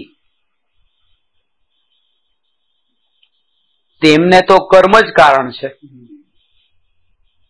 પણ આને તો જ્ઞાનાવરણાદિ ના ક્ષયોપશમથી નિર્ણય કરવાની શક્તિ પ્રગટ થઈ છે. જ્યાં ઉપયોગ લગાવે તેનો જ નિર્ણય થઈ શકે છે, પરંતુ આ અન્ય નિર્ણય કરવામાં તો ઉપયોગ લગાવે છે અને અહીં ઉપયોગ લગાવતો નથી. એ તો પોતાનો જ દોષ છે, ત્યાં કર્મનું કાંઈ પ્રયોજન નથી. વાત સમજાણી? એકેન્દ્રિયાદિ જીવો માટે બે કારણ છે કે સમ્યક દર્શન કેમ નથી પામતા. એ તો એ કે એનો જ્ઞાનાવરણી કર્મનો ક્ષયોપશમનો ઉઘાડ એટલો નથી, અને બીજું એ કે એને મોહ પણ છે. જ્યારે સંજ્ઞી પંચેન્દ્રિયને જ્ઞાનાવરણાદિનો ક્ષયોપશમનો ઉઘાડ એવો નથી, એ વાત તો છે નહીં. એટલો તો છે જ તે. એને તો એક જ કારણ કે આ મોહના કારણે થઈને પામતો નથી. અનંતાનુબંધી કશાયના વમળમાં ફસાઈને પામતો નથી, એટલે એને આ જ્ઞાન કારણ નહીં બતાવ્યું. એ જ કે આટલું બધું જાણ એટલે નથી જાણતો, પૂરું નથી જાણતો એટલે પામતો નથી એમ નહીં, પણ જેટલું પણ જાણે છે એમાં એને મોહનો ભાવ છે એટલે પામતો નથી. ઘણી વખત તો એ જ થતું હોય છે કે વધારે જાણેલું જ તે એના વિકલ્પોની જાળના અંદર એટલું ગુથાવતું હોય અંદરમાં, એને ખબર જ ન હોય કે ક્યાંથી એ ક્યાં જતો રહે. અનંતાનુબંધી કશાયની પરંપરા જેવી છે. વિકલ્પો વિકલ્પો વિકલ્પો વિકલ્પો વિકલ્પો ક્યાંથી એવી રીતે તમે પોતે આમ જોવો કે જમવામાં ટેબલ પર બેઠા ને તમે ત્યાં જે પહેલો કોળિયો મોઢામાં મૂક્યો ને આ વસ્તુઓ અમે આ દુકાનેથી લાવ્યા, ભોગને શરૂ કર્યા પહેલા પહેલો વિકલ્પ જ્યાં થયો, પછી ભોગ ચાલ્યો અને છેલ્લો વિકલ્પ કોઈ એવી જગ્યાએ પહેલા અને છેલ્લા વચ્ચેનું કોઈ કનેક્શન જ ન હોય. ક્યાંથી ક્યાં પહોંચી ગયા કોઈ લગામ વગરના વિકલ્પોની જાળ. તો ત્યાં એવું નથી કે એને જ્ઞાન નતું, જ્ઞાન તો હતું, પણ આ મોહાશક્તિ જે છે એને આ ખેંચીને લઈ ગઈ છે. જ્ઞાનમાં ક્યાંય વાંધો નથી, આ મોહનો ભાવ એટલો છે જેના કારણે થઈને એન્ડલેસ અનંતાનુબંધી. એક સ્ટોરી વાંચી હતી, રસપ્રદ હતી. એમાં એ હતું કે એક પુરુષને લગ્ન કરવાતા અને એક દુકાન હતી કે જેમાં યોગ્ય કન્યા મળતી હતી. તો એ દુકાને ગયો અને જેવો દુકાનમાં એણે પ્રવેશ કર્યો કે લાવ હું કન્યા લઈ આવું ને લગ્ન કરી લઉં, પણ જેવો પ્રવેશ કર્યો કે અંદર કંઈ જ નહીં, કોઈ કન્યા નહીં, કશું નહીં. બે દરવાજા હતા અને એક દરવાજા ઉપર લખ્યું હતું યુવાન છોકરી માટે આ દરવાજે પ્રવેશ કરો અને મોટી ઉંમરની સ્ત્રી માટે બીજા દરવાજે પ્રવેશ કરો. તરત જ આણે જે જુવાન વાળી જે દરવાજો હતો એમાં પ્રવેશ કર્યો અને અંદર ગયો. અંદર કોઈ છોકરી નથી, અંદર બે દરવાજા હતા. સુંદર દેખાવડી છોકરી માટે આ દરવાજે પ્રવેશ કરો અને સામાન્ય સાધારણ દેખાવ વાળી છોકરી માટે આ દરવાજે. એને તો સુંદર જોઈતી હતી, સુંદર વાળા દરવાજે પ્રવેશ કર્યો. ત્યાં પાછા બે દરવાજા હતા. ગીત ગાવા વાળી માટે આ દરવાજે પ્રવેશ કરો ને ગીત ન ગાતી હોય એના માટે આ બીજા દરવાજે પ્રવેશ કરો. આને વિચાર કર્યો ગીત ગાતી હોય તો સારું જીવન નીકળી જાય આમ ગીતો સાંભળતા એના. તો ગીત ગાવા વાળીને પસંદ કરીને એ દરવાજાની અંદર ગયો. ત્યાં પણ અંદર ગયો, કોઈ છોકરી નહીં. અને બે દરવાજા બીજા, એમાં લખ્યું હતું કે જમવાનું બનાવી આપવા વાળી અને જેને જમવાનું બનાવતા ન આવડતું હોય એવી. હા કે રોટલી તો બે ટાઈમની જોઈએ ને, તરત જ એણે એ પસંદ કરી. અને જેવો અંદર ગયો કે મોટું દર્પણ હતું અને દર્પણ પર લખ્યું હતું કે તમારી જે ચોઈસ છે એ બહુ હાઈ ક્વોલિટીની છે, એકવાર દર્પણમાં તમારો ચહેરો જોઈ લો, તમે આને લાયક છો કે નહીં, એકવાર જોઈ લો. પણ મારો કહેવાનો અર્થ છે એકમાં અંદર બીજામાં ગયો, બીજામાંથી ત્રીજામાં ગયો, ત્રીજામાંથી ચોથામાં. એ વિકલ્પ એન્ડલેસ છે. ત્યાં તો દર્પણ ચોથા દરવાજા પછી દર્પણ આવી ગયું કે હવે આગળ ન જાય. આપણા અનંતાનુબંધીના વિકલ્પો અનાદિથી આવી રીતે આપણે આમ દરવાજામાં જ ઘૂસતા આવીએ છીએ. જેમ સ્પેસનો અંદરનું ઘૂસવાનું છે કે આ દરવાજેથી અહીંયા આવ્યો, અહીંયાથી અહીંયા આવ્યો, અહીંયાથી અહીંયા આવ્યો. જેમ કે મુંબઈથી સુરત ગયો, વડોદરા ગયો, અમદાવાદ ગયો, એમ ગતિ ચાલે છે સ્પેસની રીતે ટાઈમની ગતિ ચાલે છે. અનાદિથી ટાઈમની ગતિમાં આપણે અંદર અંદર અંદર અંદર ઘૂસતા જ જઈએ છીએ. અત્યાર સુધી ક્યાંય દર્પણ પણ આવ્યું નથી ને ક્યાંય ગોલ પણ મળ્યું નથી, અંદર ઘૂસતા જ જઈએ છીએ. આ અનંતાનુબંધીના કારણે આત્મા નથી મળ્યો, જ્ઞાન નથી એના કારણે નહીં. આ જે વૃત્તિઓ જે અંદરમાં એક ઓપ્શન, બે ઓપ્શન હતા, એક ઓપ્શનને સિલેક્ટ કર્યો, ઓપ્શનને સિલેક્ટ કરતા ઓપ્શનનો એન્ડ નથી, ત્યાં પૂરું થયું ત્યાં પછી બીજા બે ઓપ્શન નિયમથી હોય છે. એટલે તો અનંતાનુબંધી કીધું કે અંદર એની પરંપરા ચાલતી રહી છે, ચાલતી રહી છે. તમે તીખું ખાશો કે મીઠું ખાશો, કે આ મીઠાઈ મીઠાઈ મીઠાઈ ખાય છે. અચ્છા મીઠાઈ કે લોટવાળી મીઠાઈ ખાશો કે દૂધની બનેલી દૂધવાળી? અચ્છા દૂધની મીઠાઈ ખાશો તો તમે દૂધની મીઠાઈમાં તમે બરફી ખાશો પછી ટોપરા પાક ખાશો કે ટોપરા પાક, પછી ઠંડો ખાશો કે ગરમ ખાશો, કે આમાં એટલું બધું કયા ફ્લેવર નો ખાશો. એટલે એમાં જેટલા જેટલા વિકલ્પોની જાળમાં જેટલો જેટલો જેટલો જેટલો અંદર જાય એનો એન્ડ નથી આવતો. ક્યારેક એમ લાગતું આનો એન્ડ આવી ગયો છે, પણ એન્ડ નથી હોતો. એનું જ બીજું રૂપ લઈને વિકલ્પ ક્યાંક અલગ જગ્યાએ પલટાઈ ગયો હોય છે. એટલે જમવામાંથી ઉભા થયા, હવે ત્યાં તરત જ જમવામાંથી ઉભા થઈ કે આ કોળીઓ લઉં કે પછી પથારીમાં જઈને ઊંઘી જાવ, તરત જ એ વિકલ્પ પસંદ કરે, પથારીમાં જઈને ઊંઘી જાય તરત જ. ત્યાં પણ એ બે વિકલ્પમાંથી એક વિકલ્પને પસંદ કર્યો. કહેવાનો અર્થ એ છે કે ક્યાંય પણ એ અંત નથી આવ્યો, વિકલ્પનો અંત નથી. આ રીતે આગળ આગળ આગળ ફસાતો જાય છે. આ જાગૃતિ નથી રહેતી. જાગૃતિ એને છે જેને આ બધી જગ્યાએ કે અંદર ઘૂસવાનું ઘૂસવાનું ઘૂસવાનું ઘૂસવાનું ચાલુ છે. હવે આ વિકલ્પોની પરંપરા બસ, હવે બસ થાવ.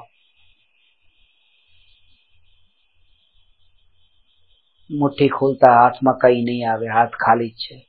પ્રાપ્ત આજ સુધી કોઈને કઈ થયું નથી.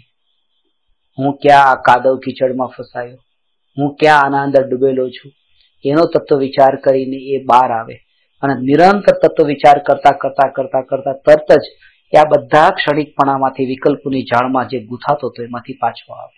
એકવાર વિચાર તો કરે, એની એ આત્માની પરિણતિ એ ન્યાયક સુધી પહોંચવા માટે આ પ્રકારના તત્વ વિચાર કરી કરીને એકવાર કૂણો તો પડે એ જીવ. એ બીજ સમ્યક દર્શનનું બીજ રૂપ્યા પહેલા એ આત્માની પરિણતિ રૂપી ખેતરને એકવાર ખેડે તો ખરું તત્વ વિચારના બળ પર, પણ એને તત્વ વિચારના બળ પર આ ખેતરને ખેડવું પણ નથી. અને ખેડ્યા વગર તો બીજ રોપાય કેવી રીતે ને એ આગળ વૃક્ષને ફળ મળે પણ કેવી રીતે? એટલે પહેલું જ આ સ્ટેપ છે. અંદરમાં નિરંતર તત્વ વિચાર કરીને જાગૃતિપૂર્વક ક્યાંય પણ એવા વિકલ્પોની જાળમાં ક્યાંય પણ હું ન ગૂંથાતો જાઉં કે ક્યાંય દૂર દૂર ખબર પણ ન પડે કે શરૂઆત ક્યાંથી કરી હતી ને અંત ક્યાં આવ્યો. એવી સ્થિતિ ન આવી જાય. એટલે કહે છે કે જ્ઞાનની કોઈ નબળાઈ નથી, જ્ઞાન તો બધાનામાં છે. મોટા મોટા જાણકારો, વિદ્વાનો ગાથાઓ શ્લોકો લખે, ભણે, ભણાવે, બધું કરે છે, પણ આજ કે જે અનંતાનુબંધીની જે એ કીધું ને કે આટલી ઉંમરે પણ અમુક કે હવે કેમ હજી એમ કેમ નહીં થતું હોય કે ચલો હવે સ્વરૂપમાં ઠરી જઈએ, હવે વધારે આગળ, હજુ આ વિકલ્પ ચાલુ રહે છે. કારણ કે વિકલ્પથી પણ બોધ નથી થયો. એ માળા નથી ગુથાણી, માળા ગુથાય તો જ કામ થાય. એકલા ફૂલથી કઈ ન થાય. કારણ કે એકલું ફૂલ તો આવ્યું ને ગયું, ચલો બોધ થયો ને ગયો. એ બધો આખા જીવનનો સાર નિચોડ લઈ લે કે આખા જીવનમાં બધું કર્યું પણ અત્યારે હાથમાં શું છે તો કે કઈ નહીં. જાગી જાય, ચેતી જાય.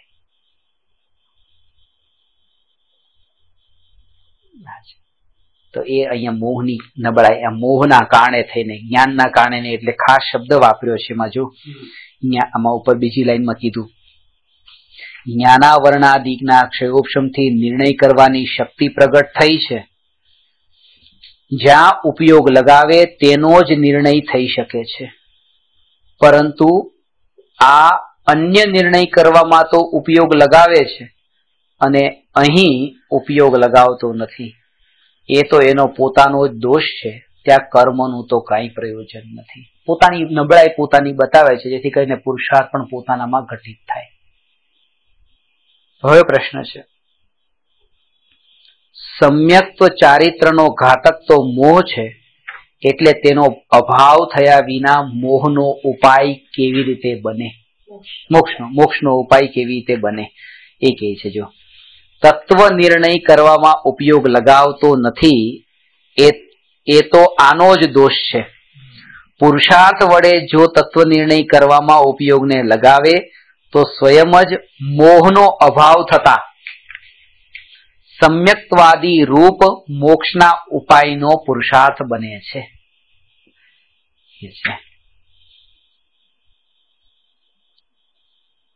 આમાં બધું આવી ગયું। જો પુરુષાર્થ વડે તત્વ નિર્ણય કરવામાં ઉપયોગને લગાવે તો સ્વયં જ મોહનો અભાવ થતા સમ્યક્તવાદી રૂપ મોક્ષના ઉપાયનો પુરુષાર્થ બને છે। તેથી મુખ્યપણે તો તત્વ નિર્ણય કરવામાં ઉપયોગ લગાવવાનો પુરુષાર્થ કરવો અને ઉપદેશ પણ એ જ પુરુષાર્થ કરાવવા અર્થે આપીએ છીએ। એ પુરુષાર્થથી મોક્ષના ઉપાયનો પુરુષાર્થ સ્વયમેવ થશે।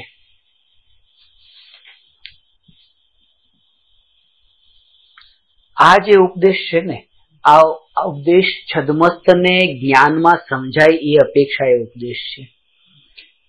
આ વાત થોડું આપણે આમાં એટલો ખુલાસો આપણે કરીએ કે બધું જ સુનિશ્ચિત છે, મોક્ષ પણ સુનિશ્ચિત છે, મોક્ષ માર્ગ પણ નિશ્ચિત છે, એની ક્રમબદ્ધ પર્યાયમાં ગોઠવાયેલો છે અને આપણા પરિણામ પણ એ પ્રકારના જ તે થશે જેવા પ્રકારનું કાર્ય થવાનું છે। આ બધું જ યોગ્ય છે। તો પછી પુરુષાર્થ અત્યારે નથી થતો તો એનો પણ ખેદ ન થાય કે કેમ નથી થતો, કે ભાઈ ક્રમબદ્ધ પર્યાયમાં એ નથી। તો આ જે છે ને એક એક પર્યાયની સ્વતંત્રતા જે બતાવી કે આ સુનિશ્ચિત, આ સુનિશ્ચિત, આ સુનિશ્ચિત, એ કેવળ જ્ઞાન ગોચર વાત છે, એ કેવળ જ્ઞાનમાં જણાય છે। અને આપણને જે આ ઉપદેશ આપ્યો છે એ આપણા જ્ઞાનની ભૂમિકા અનુસાર ઉપદેશ આપ્યો છે અને આપણે જે જીવન જીવીએ છીએ એ જીવનમાં કેવળ જ્ઞાન ગમ્ય જે વાત છે એ આપણે એ અનુસારે નથી પ્રવર્તતા, આપણે આપણા જ્ઞાન અનુસારે જે છે એ અનુસારે પ્રવર્તન કરીએ છીએ। એટલા માટે તો એ કીધું કે ભાઈ મોક્ષ જ્યારે થવાનો ત્યારે તમે પુરુષાર્થ કરો, કે ભવિષ્યનો તમે વિચાર ન કરો। ખરેખર તો એવું જ છે, ખરેખર તો એવું છે કે ભવિષ્યમાં આપણે બધું આગળનો વિચાર કરીએ કે નાના ગામડામાં કોઈ માણસ છે જેની પાસે મૂડી 5000 રૂપિયાની મૂડી હોય ને કોઈ માંગ્યા 5000 ને એને આપી દીધા પૂરેપૂરા, તો કે એને કાલનો વિચાર કેમ નહીં કર્યો, કાલનો વિચાર કેમ નહીં કર્યો, કાલે એની પાસે શું હશે કે નહીં, પણ જરૂર પડશે કે પણ એ બધું છોડવા માટે તૈયાર થઈ જાય છે કે લે ભાઈ લઈ જાય ચાલ, કારણ કે એને પોતાને એ રૂપે માન્યો જ નથી કે હું આનાથી ભરેલો છું। આ હોય તો હું ખાલી છું, હું ન હોય તો ખાલી નો ખાલી જ છું। એટલે કે જેની પાસે માનો કે 5 કરોડ રૂપિયા હોય એને તમે 5 લાખ રૂપિયા છોડવાનું કહો તો નહીં છોડે, કારણ કે એને ખબર છે કે 5 કરોડ થી હું ભરેલો છું અને 5 લાખ ખાલી થયા તો મારું કંઈક ખાલી થયું, હું કંઈક ખાલી થઈ ગયો, એટલે એને ખાલી પણ લાગે છે। 5000 વાળો આમ નામ છોડી દેશે કારણ કે એ તો આમે ખાલી હતો પછી ખાલી છે, ભરેલો જ ક્યાં હતો એનાથી। એટલે જે ઓછું હોય એને છોડવું બહુ વધારે તકલીફ નહીં, પણ કહેવાનો અર્થ એ કે એ કાલનો વિચાર કે પેલો માણસે માંગ્યો કે આપો, અરે આપે લઈ જાય 5000 રૂપિયા જા લઈ જાય, પછી બીજા દિવસે કે હવે કાલનો વિચાર કરે, કાલે પાછું બીજી વાર આવશે તો માંગવા માટે, એટલે આજે 5000 નહીં આપો, આજે 2000 જ આપો, પછી પાછું કાલે આવે તેના માટે 3000 રહેવા દો, પાછું કાલે આવવાનો જ છે, પાછો પાક્કું જ છે એના માટે રાખો કે નહીં કાલે આવવાનું। તમને કોણે કીધું કે ભવિષ્યની ક્રમબદ્ધ પર્યાય મને જણાઈ ગઈ છે કે કાલે હશે, તો તમને એવું નથી જણાતું કે કાલે પણ આપવા માટે પાછું ઉદય અનુસાર કાલે પાછું હશે તમારી પાસે, તમને એક જ કેમ જણાય છે?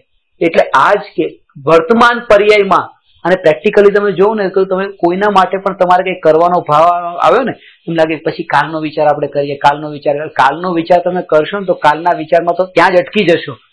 આજે તમને આ વિચાર આવ્યો છે ને આજે માણસ પણ તમારી સામે આવ્યો છે, તમે એને આપી દીધું, પણ કાલનો અરે કાલે પાછો આવશે તો કાલે પછી ઉદય અનુસાર કાલે બીજું નહીં આવે તો કઈ નહીં, એ વિચારમાં કે અત્યારે આ વર્તમાનનો વિચાર કરો ને, કારણ કે ઉપદેશ જે છે ને એ ઉપદેશ સ્થૂળતાની અપેક્ષાએ છે, આપણી બુદ્ધિ ગોચર।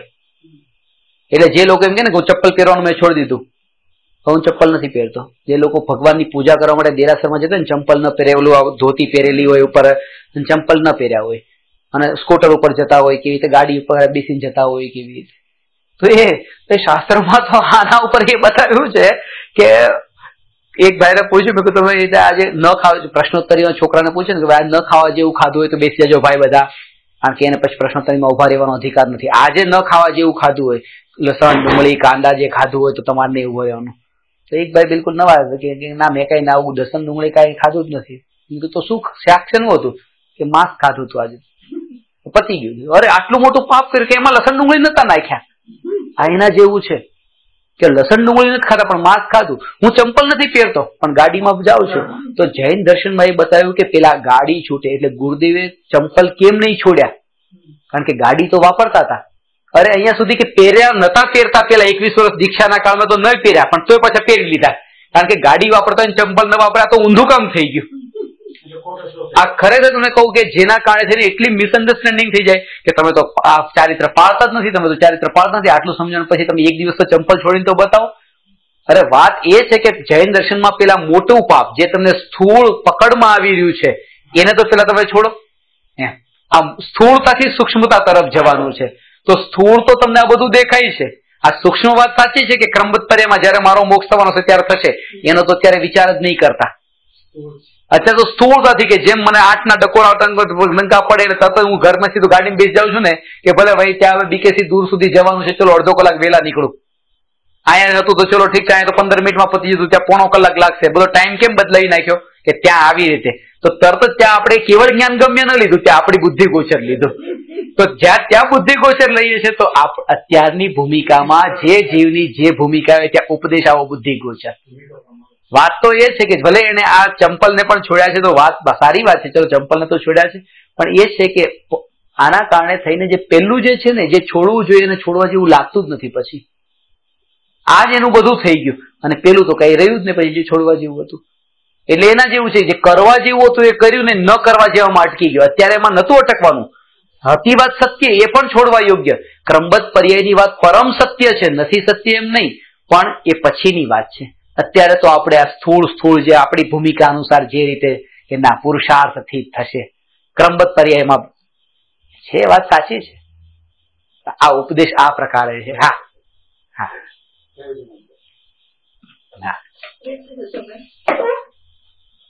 હા બહુ સરસ. આમાં તમે રેકોર્ડ થશે ને?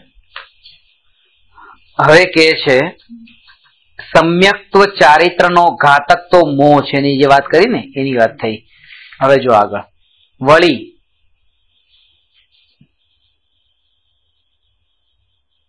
તત્વ નિર્ણય ન કરવામાં કાંઈ કર્મનો તો દોષ છે નહીં, પણ તારો જ દોષ છે. તું પોતે તો મહંત રહેવા ઈચ્છે છે અને પોતાના દોષ કર્માદિકને લગાવે છે. પણ જીન આજ્ઞા માને તો આવી અનીતિ સંભવે નહીં. તારે વિષય કશાય રૂપ જ રહેવું છે માટે આવું જૂઠ બોલે છે. જો મોક્ષની સાચી અભિલાષા હોય તો તું આવી યુક્તિ શા માટે બનાવે? સંસારના કાર્યોમાં પોતાના પુરુષાર્થથી સિદ્ધિ થતી ન જાણે તો પણ ત્યાં પુરુષાર્થ વડે ઉદ્યમ કર્યા કરે છે. મહિમા છે ને. અને અહીં પુરુષાર્થ ગુમાવી બેસે છે. તેથી જણાય છે કે તું મોક્ષને દેખા દેખી ઉત્કૃષ્ટ કહે છે. દેખા દેખી એટલે આ ખરેખર મોક્ષે જવા જેવું છે. તમે કીધું હા સાચી વાત તો આ જ છે. એટલે એકબીજા એ વાતો કરતા હોય ને એને દેખા દેખી ઉત્કૃષ્ટ કહે છે, પણ તેનું સ્વરૂપ ઓળખી તેને હિતરૂપ જાણતો નથી. હિતરૂપ જાણી જેનો ઉદ્યમ બને તે ન કરે એ સંભવિત નથી. પુરુષાર્થ કરે જ અસંભવિત છે. હવે કે છે પ્રશ્ન, તમે કહ્યું તે સત્ય છે, પરંતુ દ્રવ્ય કર્મના ઉદયથી ભાવ કર્મ થાય છે અને ભાવ કર્મથી દ્રવ્ય કર્મનો બંધ થાય છે. વળી પાછા તેના ઉદયથી ભાવ કર્મ થાય છે. એ જ પ્રમાણે અનાદિકાળથી પરંપરા ચાલે છે. ત્યાં મોક્ષનો ઉપાય કેવી રીતે થઈ શકે? તો કે છે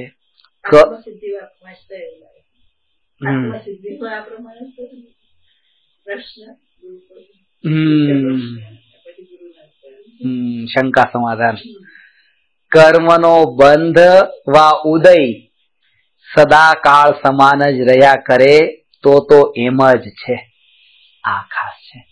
એક સરખા ઉદય રહેતા નથી, પરંતુ પરિણામોના નિમિત્તથી પૂર્વે બાંધેલા કર્મોનું પણ ઉત્કર્ષણ એટલે કર્મનું ડ્યુરેશન વધી જાય, અપકર્ષણ કર્મનું ડ્યુરેશન ઘટી જાય અને સંક્રમણ કર્મનું ડ્યુરેશન તો એટલું જ રહે પણ ક્વોલિટી ચેન્જ થઈ જાય થતા તેની શક્તિહીન અધિક થાય છે. આવું થાય એટલે હમણાં તમને જે કીધું એવા કાર્યો થાય, શક્તિહીન અધિક થવાનો અર્થ. તેથી તેનો ઉદય પણ તીવ્ર મંદ તીવ્ર થાય છે. તેના નિમિત્તથી નવીન બંધ પણ મંદ તીવ્ર થાય છે. તેથી સંસારી જીવોને કર્મોદયના નિમિત્તથી કોઈ વેળા જ્ઞાનાદિક ઘણા પ્રગટ થાય છે, કોઈ વેળા થોડા પ્રગટ થાય છે, કોઈ વેળા રાગાદિક મંદ થાય છે, કોઈ વેળા તીવ્ર થાય છે. એ પ્રમાણે પલટના થયા કરે છે. આનો અર્થ પહેલા સમજાણો. આનો અર્થ શું છે? વાત એ છે કે પરિણામો નિરંતર એક સરખા રહેતા નથી. કોઈ પણ જીવના આ કોઈ પણ પ્રકારના પરિણામો એક સરખા રહેતા નથી અને એનું કારણ એ છે કારણ કે ઉદય એક સરખા રહેતા નથી. ઉદયો જેવા એવા હોય એના અનુસાર એવા પ્રકારના પરિણામો આવે છે.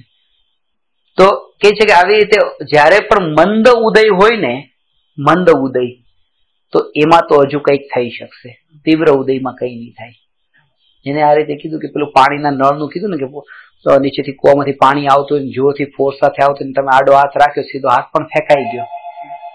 અને એવી રીતે વોશ બેસિનનું કે બાથરૂમના નળનું પાણી આવતું એમાં તમે સીધો તેવી રીતે આમ હાથ રાખ્યો, પાણી રોકાઈ ગયું, પાણી નથી.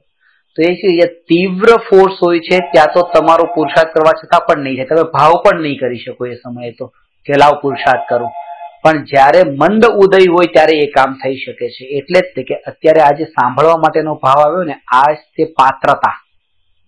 કોઈ પણ જીવની પાત્રતા શું કે આ ધર્મ આ તેના કાનમાં પડે એની પાત્રતા શું કે પાત્રતા એ જ કે એને ભાવ આવ્યો ને આજની પાત્રતા.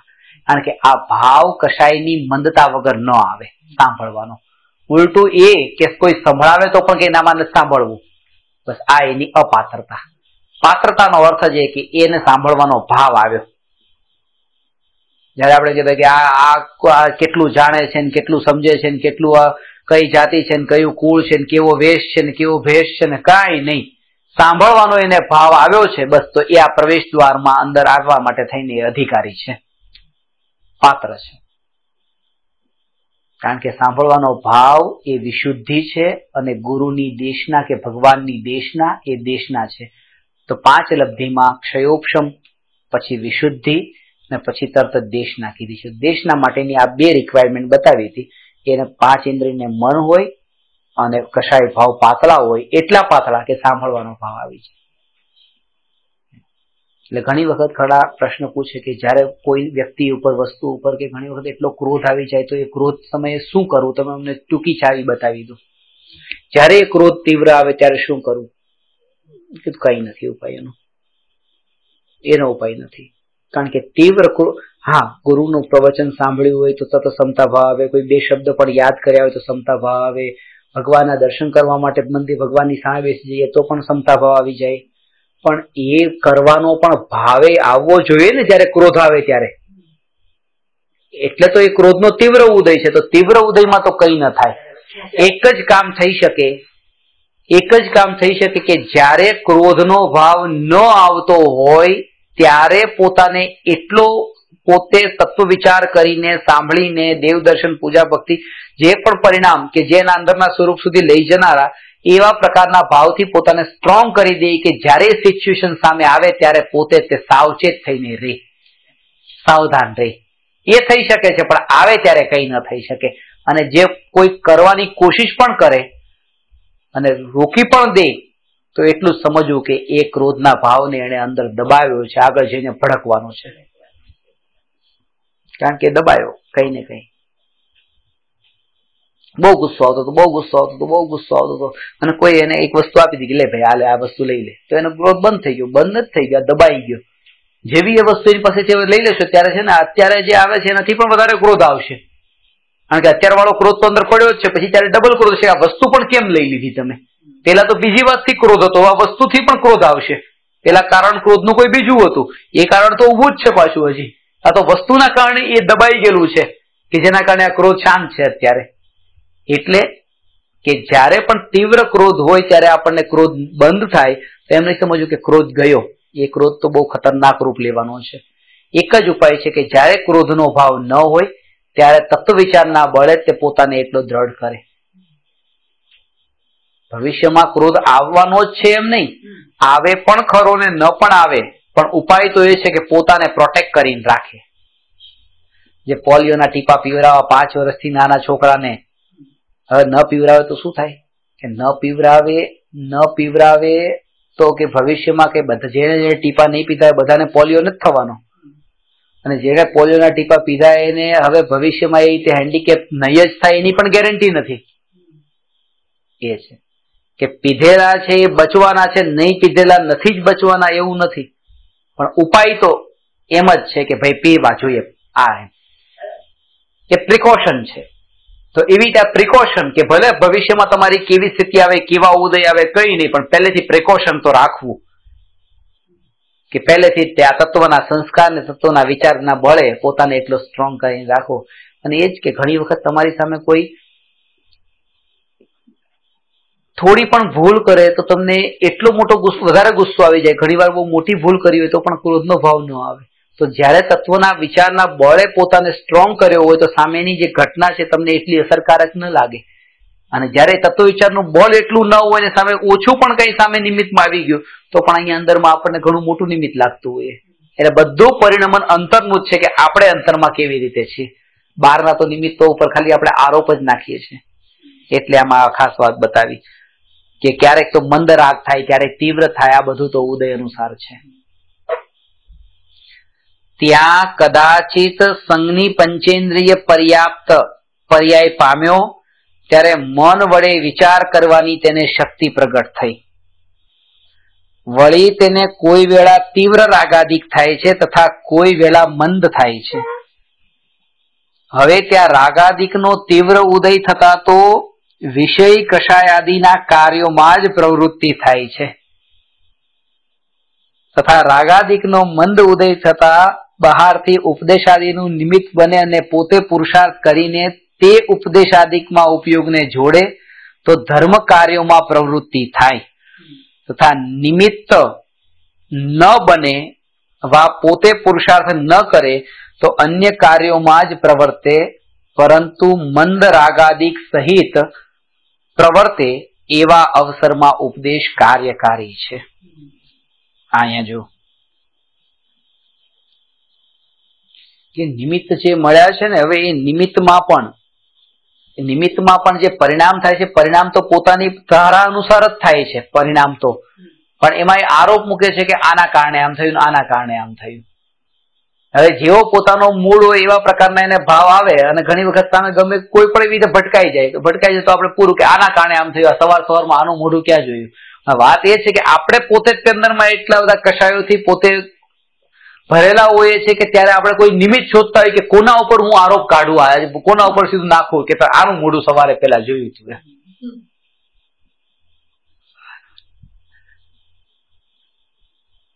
હા, એટલે આ નિમિત્ત જે છે નિમિત્ત ન બને, પોતે પુરુષાર્થ ન કરે, અન્ય કાર્યોમાં જ પ્રવર્તે, પરંતુ મંદ રાગાદિક સહિત પ્રવર્તે. આ બધા નિમિત્ત ઉપર આરોપ નથી આપવા.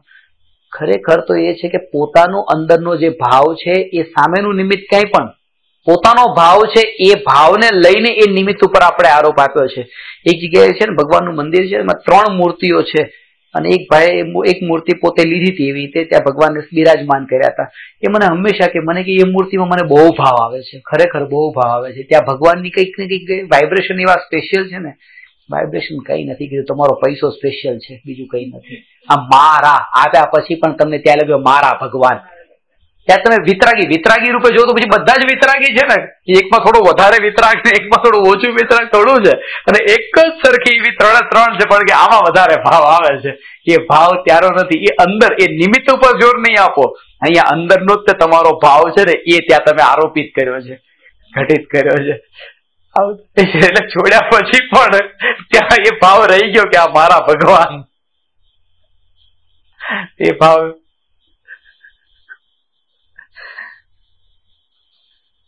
વિચાર શક્તિ રહિત જે એકેન્દ્રિયાદી છે તેને તો ઉપદેશ સમજવાનું જ્ઞાન જ નથી.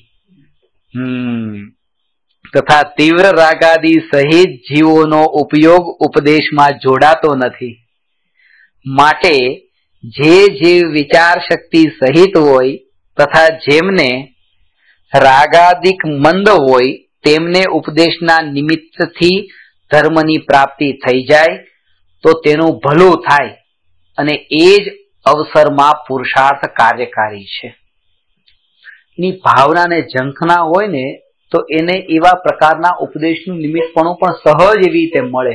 જે પેલી આપણામાં કથા આવે છે ને કે શ્રેણિક રાજાના હાથીના પગ નીચે દેડકો આવીને કચરાઈ ગયો તો ફૂલ મોઢામાં હતું ત્યાં જતો તો ભગવાનની વાણી સાંભળવા સ્વર્ગમાં દેવ થયો. પણ વાત એ છે કે એની ઝંખના તો હતી વાણી સાંભળવાની, તો દેવ થઈને વાણી સાંભળવા આવ્યો પાછો. એ ખાસ મોટી વાત છે કે તમે ભલે એ અહીંયા ભાવના, એ દેડકાની ભાવના નહીં, એ આત્માની ભાવના એવી હતી તો આત્માની ભાવના ફળી. આ વાત છે. દેડકાની ને દેવ તો બધું તો બહારનું છે, દુનિયાને દેખાય, બાકી જેની દ્રષ્ટિ એના ઉપર નથી. આ આત્મા જ તે, બસ આત્મા આ ભાવના હતી અમુક કાળે, બસ એ પામ્યો, ઉપદેશને સમજ્યો. અને બહુ વધારે વાર પણ નહીં લાગી, થોડા ટાઈમમાં જ તે પાછો એ જ સમોસરણમાં આવીને હાજર થાય છે. આ સહજ એવા પ્રકારના યોગ ને સહજ એનો ભાવ હોય તો મળે કેમ નહીં. અને એક કથા એવી પણ આવે છે કે સમોસરણમાં એવી રીતે ભગવાનની વાણી સાંભળવા માટે દેડકો જાય છે અને હાથી પણ હોય છે, અને હાથી એવી રીતે ભગવાનની વાણી સાંભળવા જાય છે, અને હાથી એવી રીતે ત્યાં પોતે જ તે હજી જે જગ્યા ઉપર પોતે બેસવાનું ત્યાં હોય છે ને ત્યાં તે એવી રીતે પોતે હાથી આમ 4 પગ હોય છે, આમ 3 પગ ઉપર જમીન પર હોય છે ને 1 પગ ઉપર હોય છે. હવે એ પગ એને નીચે મૂકવો છે, પણ એ પગ હજી નીચે મૂકે ત્યાં તે નીચે દેડકો આવી ગયો છે, ત્યાં બેસી ગયો. હવે પગ મૂકે તો કેવી રીતે મૂકે? 3 પગે એ ભગવાનની વાણી સાંભળે છે. હવે આ પેલા દેડકાને હજી મળવાનું છે ને, હવે વાત બદલાવી નાખો કે આત્માની જયારે યોગ્યતા હોય તો ભલે દેવ ન પણ થયો મરીને, પણ તાત્કાલિક પણ સાંભળી લીધું ને, એમ તાત્કાલિક સાંભળે. ભાવના આત્માની હોય તો મળે, નહીં તો સાધારણ રીતે આપણે જોઈએ કે પેલો કોઈના ઉપર અમે કેટલા કીડી મકોડા આવીને આમ મરી જતા હોય, કેટલા જીવો મળતા હોય, અને આમાં તો બચવાનો કોઈ ચાન્સ. પણ તો પણ એની ભાવના હતી ને ફળવાની હતી, તો એ હાથી પણ 3 પગે ઉભો રહીને સાંભળે, પગ ન મૂકે ચોથો. કોઈ નિમિત્ત જે છે નિમિત્ત નહીં, પોતાની જ જો પાત્રતા હોય તો સહજ રૂપે મળે. હા, તો આપણી એક સૌથી મોટી ભૂલ શું છે, આ થોડું સૂક્ષ્મ રૂપે આને થોડું કહી દઉં કે બે દ્રવ્યને એક સાથે દેખવાની અને જાણવાની અને માનવાની જે આદત છે એના કારણે જેમ લાગે છે કે આનું કાર્ય આના કારણે, આનું કાર્ય આના કારણે, બેને સાથે. એકને જ જોવાની દ્રષ્ટિ નથી. જો એકને જ જોવાની દ્રષ્ટિ જેનામાં પ્રગટી, એને એ વાત શ્રદ્ધામાં આવી જાય કે કોઈના કારણે નહીં, એ પોતાના કારણે. બેને સાથે નહીં જો. જો આ ટીપોય અને આ ગ્લાસ, આ બેને હું સાથે જોઉં ને તો મને એમ લાગે કે આ ગ્લાસ ટીપોયના કારણે ટક્યો છે ત્યાં. પણ એકલો ગ્લાસ જોઉં, એકલો જ ગ્લાસ, બીજું કઈ દેખાય નહીં, તો આ ગ્લાસનું બસ અહીંયા જોવાનું હતું, બસ એ પોતે પોતાના કારણે ત્યાં ટકેલો છે, કારણ કે બીજું તો કઈ દેખાતું જ નથી. તો એકને જોવાની જેની દ્રષ્ટિ આવી છે એ ઉપાદાન દ્રષ્ટિ આવી છે. બધા નિમિત્તોને ગૌણ જાણે છે. આટલી જાગૃતિ તરત જ એ એકને જ જોવે, બસ એકને જ તે કે આ જીવ દુઃખ થયું, બસ આ જીવને દુઃખ થયું, આનાથી થયું, આનાથી થયું, આનાથી થયું, એમ કઈ નહીં. આ જીવને દુઃખ થયું, બસ એ પોતે પોતાનાથી થયું. બીજા સાથે જોડવાનું, કારણ કે એકને જો. મહાવીર ભગવાન સિંહની પર્યાયમાં સમ્યક દર્શન પામ્યા. 2 મુનિરાજનો ઉપદેશ મળી ગયો. પેલા એમણે મારીચીની પર્યાયમાં પણ ભગવાનની આદિનાથ ભગવાનની વાણી સાંભળી. આ બધું જોડો નહીં, એકલી એ મહાવીર ભગવાનનો આત્મા, બસ એ આત્માનો એ સમયનો કાળ પાક્યો, પોતાની યોગ્યતાથી એ પામ્યો. બીજાને ન જો, બીજાને ન જોતા તે 2 દ્રવ્યોને સાથે માનવા વાળો ભાવ જે મિથ્યાત્વ છે એ મિથ્યાત્વનો ભાવ છૂટ્યો. મિથ્યાત્વ એનું નામ જ છે કે છૂટાને છૂટું ન જાણવું ને ભેગું જાણવું, બેને એક જાણવું. આ તો મિથ્યાત્વ છે. ઇન્ડિપેન્ડન્ટ નહીં જાણવું. શરીર કે આત્મા બધાને સ્વતંત્ર રૂપે જાણે. એ કે છે એકેન્દ્રિયાદિક તો ધર્મ કાર્ય કરવાને સમર્થ જ નથી, એટલે તેઓ કેવી રીતે પુરુષાર્થ કરે? તથા તીવ્ર કશાઈ પુરુષાર્થ કરે તો તે પાપ કાર્યનો જ કરે, પણ ધર્મ કાર્યનો પુરુષાર્થ થઈ શકે નહીં. મંદ કશાઈ જોઈએ એના માટે વિચાર શક્તિ સહિત હોય તથા જેને રાગાદિક મંદ હોય તે જીવ પુરુષાર્થ વડે ઉપદેશ આદિકના નિમિત્તથી તત્વ નિર્ણયાદિકમાં ઉપયોગ લગાવે તો તેનો ઉપયોગ ત્યાં લાગે, ત્યારે તેનું ભલું થાય. જો આ અવસરમાં પણ તત્વ નિર્ણય કરવાનો પુરુષાર્થ ન કરે, પ્રમાદથી કાળ ગુમાવે, અગર કાં તો મંદ રાગાદિક સહિત વિષય કષાયોના કાર્યોમાં જ પ્રવર્તે, વા કાં તો વ્યવહાર ધર્મ કાર્યોમાં પ્રવર્તે, તો અવસર તો ચાલ્યો જાય અને સંસારમાં જ પરિભ્રમણ રહે.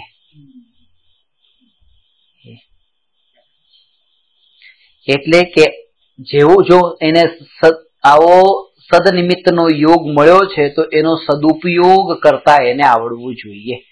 જે પ્રાપ્ત થયું છે એ પ્રાપ્ત થયેલું પ્રતિ સમય એવી રીતે હાથમાં પાણી જેમ ટપકતું જાય એવી રીતે ટપકી રહ્યું છે, પુણ્યનો ઉદય વહી રહ્યો છે, સદુપયોગ નથી થઈ રહ્યો વર્તમાનમાં, તરત જ એકવાર વિચાર કરીને તરત એ પાછો આવે કે ના બસ આ બધો વસ્તુનો દુરુપયોગ જ્યાં પણ થઈ રહ્યો છે, હવે હું સદુપયોગ કરું. સૌથી મોટો સદુપયોગ કે મનુષ્ય પર્યાયનો જે દુરુપયોગ થઈ રહ્યો છે, પળે પળે મનુષ્ય આયુ આવી રીતે વ્યતીત થાય છે, એનો સદુપયોગ કરી લઉં.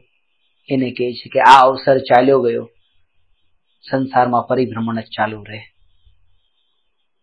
એના પહેલા તમને આમાં ખાસ એ બતાવ્યું કે જે મંદ રાગાદિક હોય તો પુરુષાર્થનું એને ઉપદેશ આદિનું નિમિત્ત મળે તો એ ઉપદેશ સહજ રૂપે પરિણમે. એ ક્યારેક તમારો રાગાદિક ભાવ મંદ હોય, કષાયની મનતા હોય, કષાય તીવ્ર હોય અને કોઈ સમજાવે, ભગવાનની વાણી સાંભળવાનો પણ ભાવ ન આવે જો તીવ્ર કષાય હોય તો અન્ન પામે. અને મંદ કષાય હોય પોતાનો જ, એટલે બધે વાત આવી કે પોતાના ભાવ ઉપર જ આવ્યું, બીજાનું તો કઈ છે જ નહીં. પરથી તો કઈ કરે છે મિક્સ નથી, બસ પોતાનાથી છૂટો, પરથી છૂટો પોતાના ઉપર. એક માણસ પોતાની પાસે એટલી શક્તિ નથી, શરીર બહુ શિથિલ, દુબળું પાતળું, હાડપિંજર દેખાય એવું બિલકુલ, અને એને જોયું કે એક તળાવમાં એક પાડો ફસાયો છે. પાડો બહુ મજબૂત બળવાન હતો, પણ તો પણ એવી રીતે ફસાયો હતો કાદવ કીચડમાં, નીકળવો મુશ્કેલ હતો. તો એને વિચાર્યું કે લાવ હું પાડાને બહાર કાઢું. તો એ તળાવમાં પોતે પડ્યો. હવે પોતે જ તેટલો સુખ લકડી કે પોતે પડ્યો તો પોતે, હવે તો લોકો ભેગા થઈ ગયા કે એ પાડામાં તો તાકાત છે કે ક્યારેક જોર કરીને બહાર નીકળી જશે, પણ કે તું ફસાડો તો તું કેવી રીતે નીકળશે, તને કોણ કાઢશે, પેલો પાડો તને કાઢવાનો નથી. પછી બહાર નીકળ કે આ પાડાનું તો કે આ પાડાનું દુઃખ થયું તો તને આ પાડો દુઃખી થાય છે ને, પાડાના દુઃખના માટે થઈને તું શા માટે જાણી છે આ તળાવના અંદર કીચડમાં પડી રહ્યો છે એમ કે. તો એને કીધું કે આ જે કીચડમાં હું પડ્યો છું એ પાડાના દુઃખને દૂર કરવા માટે નહીં, હું મારા દુઃખને દૂર કરવા માટે.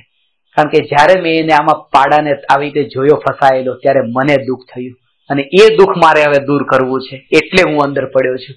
આ જે દુઃખ અંદરમાં થયું છે એ તો ખાલી નિમિત્ત માત્ર છે, બાકી તો અંતરનો ભાવ તો મારો પોતાનો કે એને જોઈને જે અંદરમાં દુઃખ થયું, આ દુઃખમાંથી હવે બહાર નીકળું. એ ક્યારેક જયારે હું જસુને બચાવવું નહીં, બહાર કાઢવું નહીં, ત્યાં સુધી હું અંદરમાં દુઃખી થઈશ. કે જો કહેવાનો અર્થ એ કે એક ભાવ જે છે, ભાવ તો પોતાનો છે, સામેનો તો નિમિત્ત માત્ર છે. એનાથી એની સાથે કોઈ સંબંધ જ નથી કે પાડો બચે કે નહીં. વાત તો એ છે કે મૂળ તો પોતાનું દુઃખ જે અહીંયા અંદરમાં થયું છે એ વિકલ્પનું દુઃખ કે હું એને બચાવું, એ એને પોતાનામાં ઘટિત કર્યું છે. ફળ તો નિમિત્ત માત્ર છે. એક છે. બીજું, આ અવસરમાં જો જ પુરુષાર્થ વડે તત્વ નિર્ણય કરવામાં ઉપયોગ લગાવવાનો અભ્યાસ રાખે તો તેને વિશુદ્ધતા વધે છે અને તેથી કર્મોની શક્તિહીન થાય છે. તથા કેટલાક કાળમાં આપોઆપ દર્શન મોહનો ઉપશમ થતા તેને તત્વોમાં યથાવત પ્રતીતિ આવે છે. હવે આનું કર્તવ્ય તો તત્વ નિર્ણયનો અભ્યાસ જ છે અને તેનાથી જ દર્શન મોહનો ઉપશમ તો સ્વયં જ થાય છે. એમાં જીવનું કર્તવ્ય કાંઈ નથી.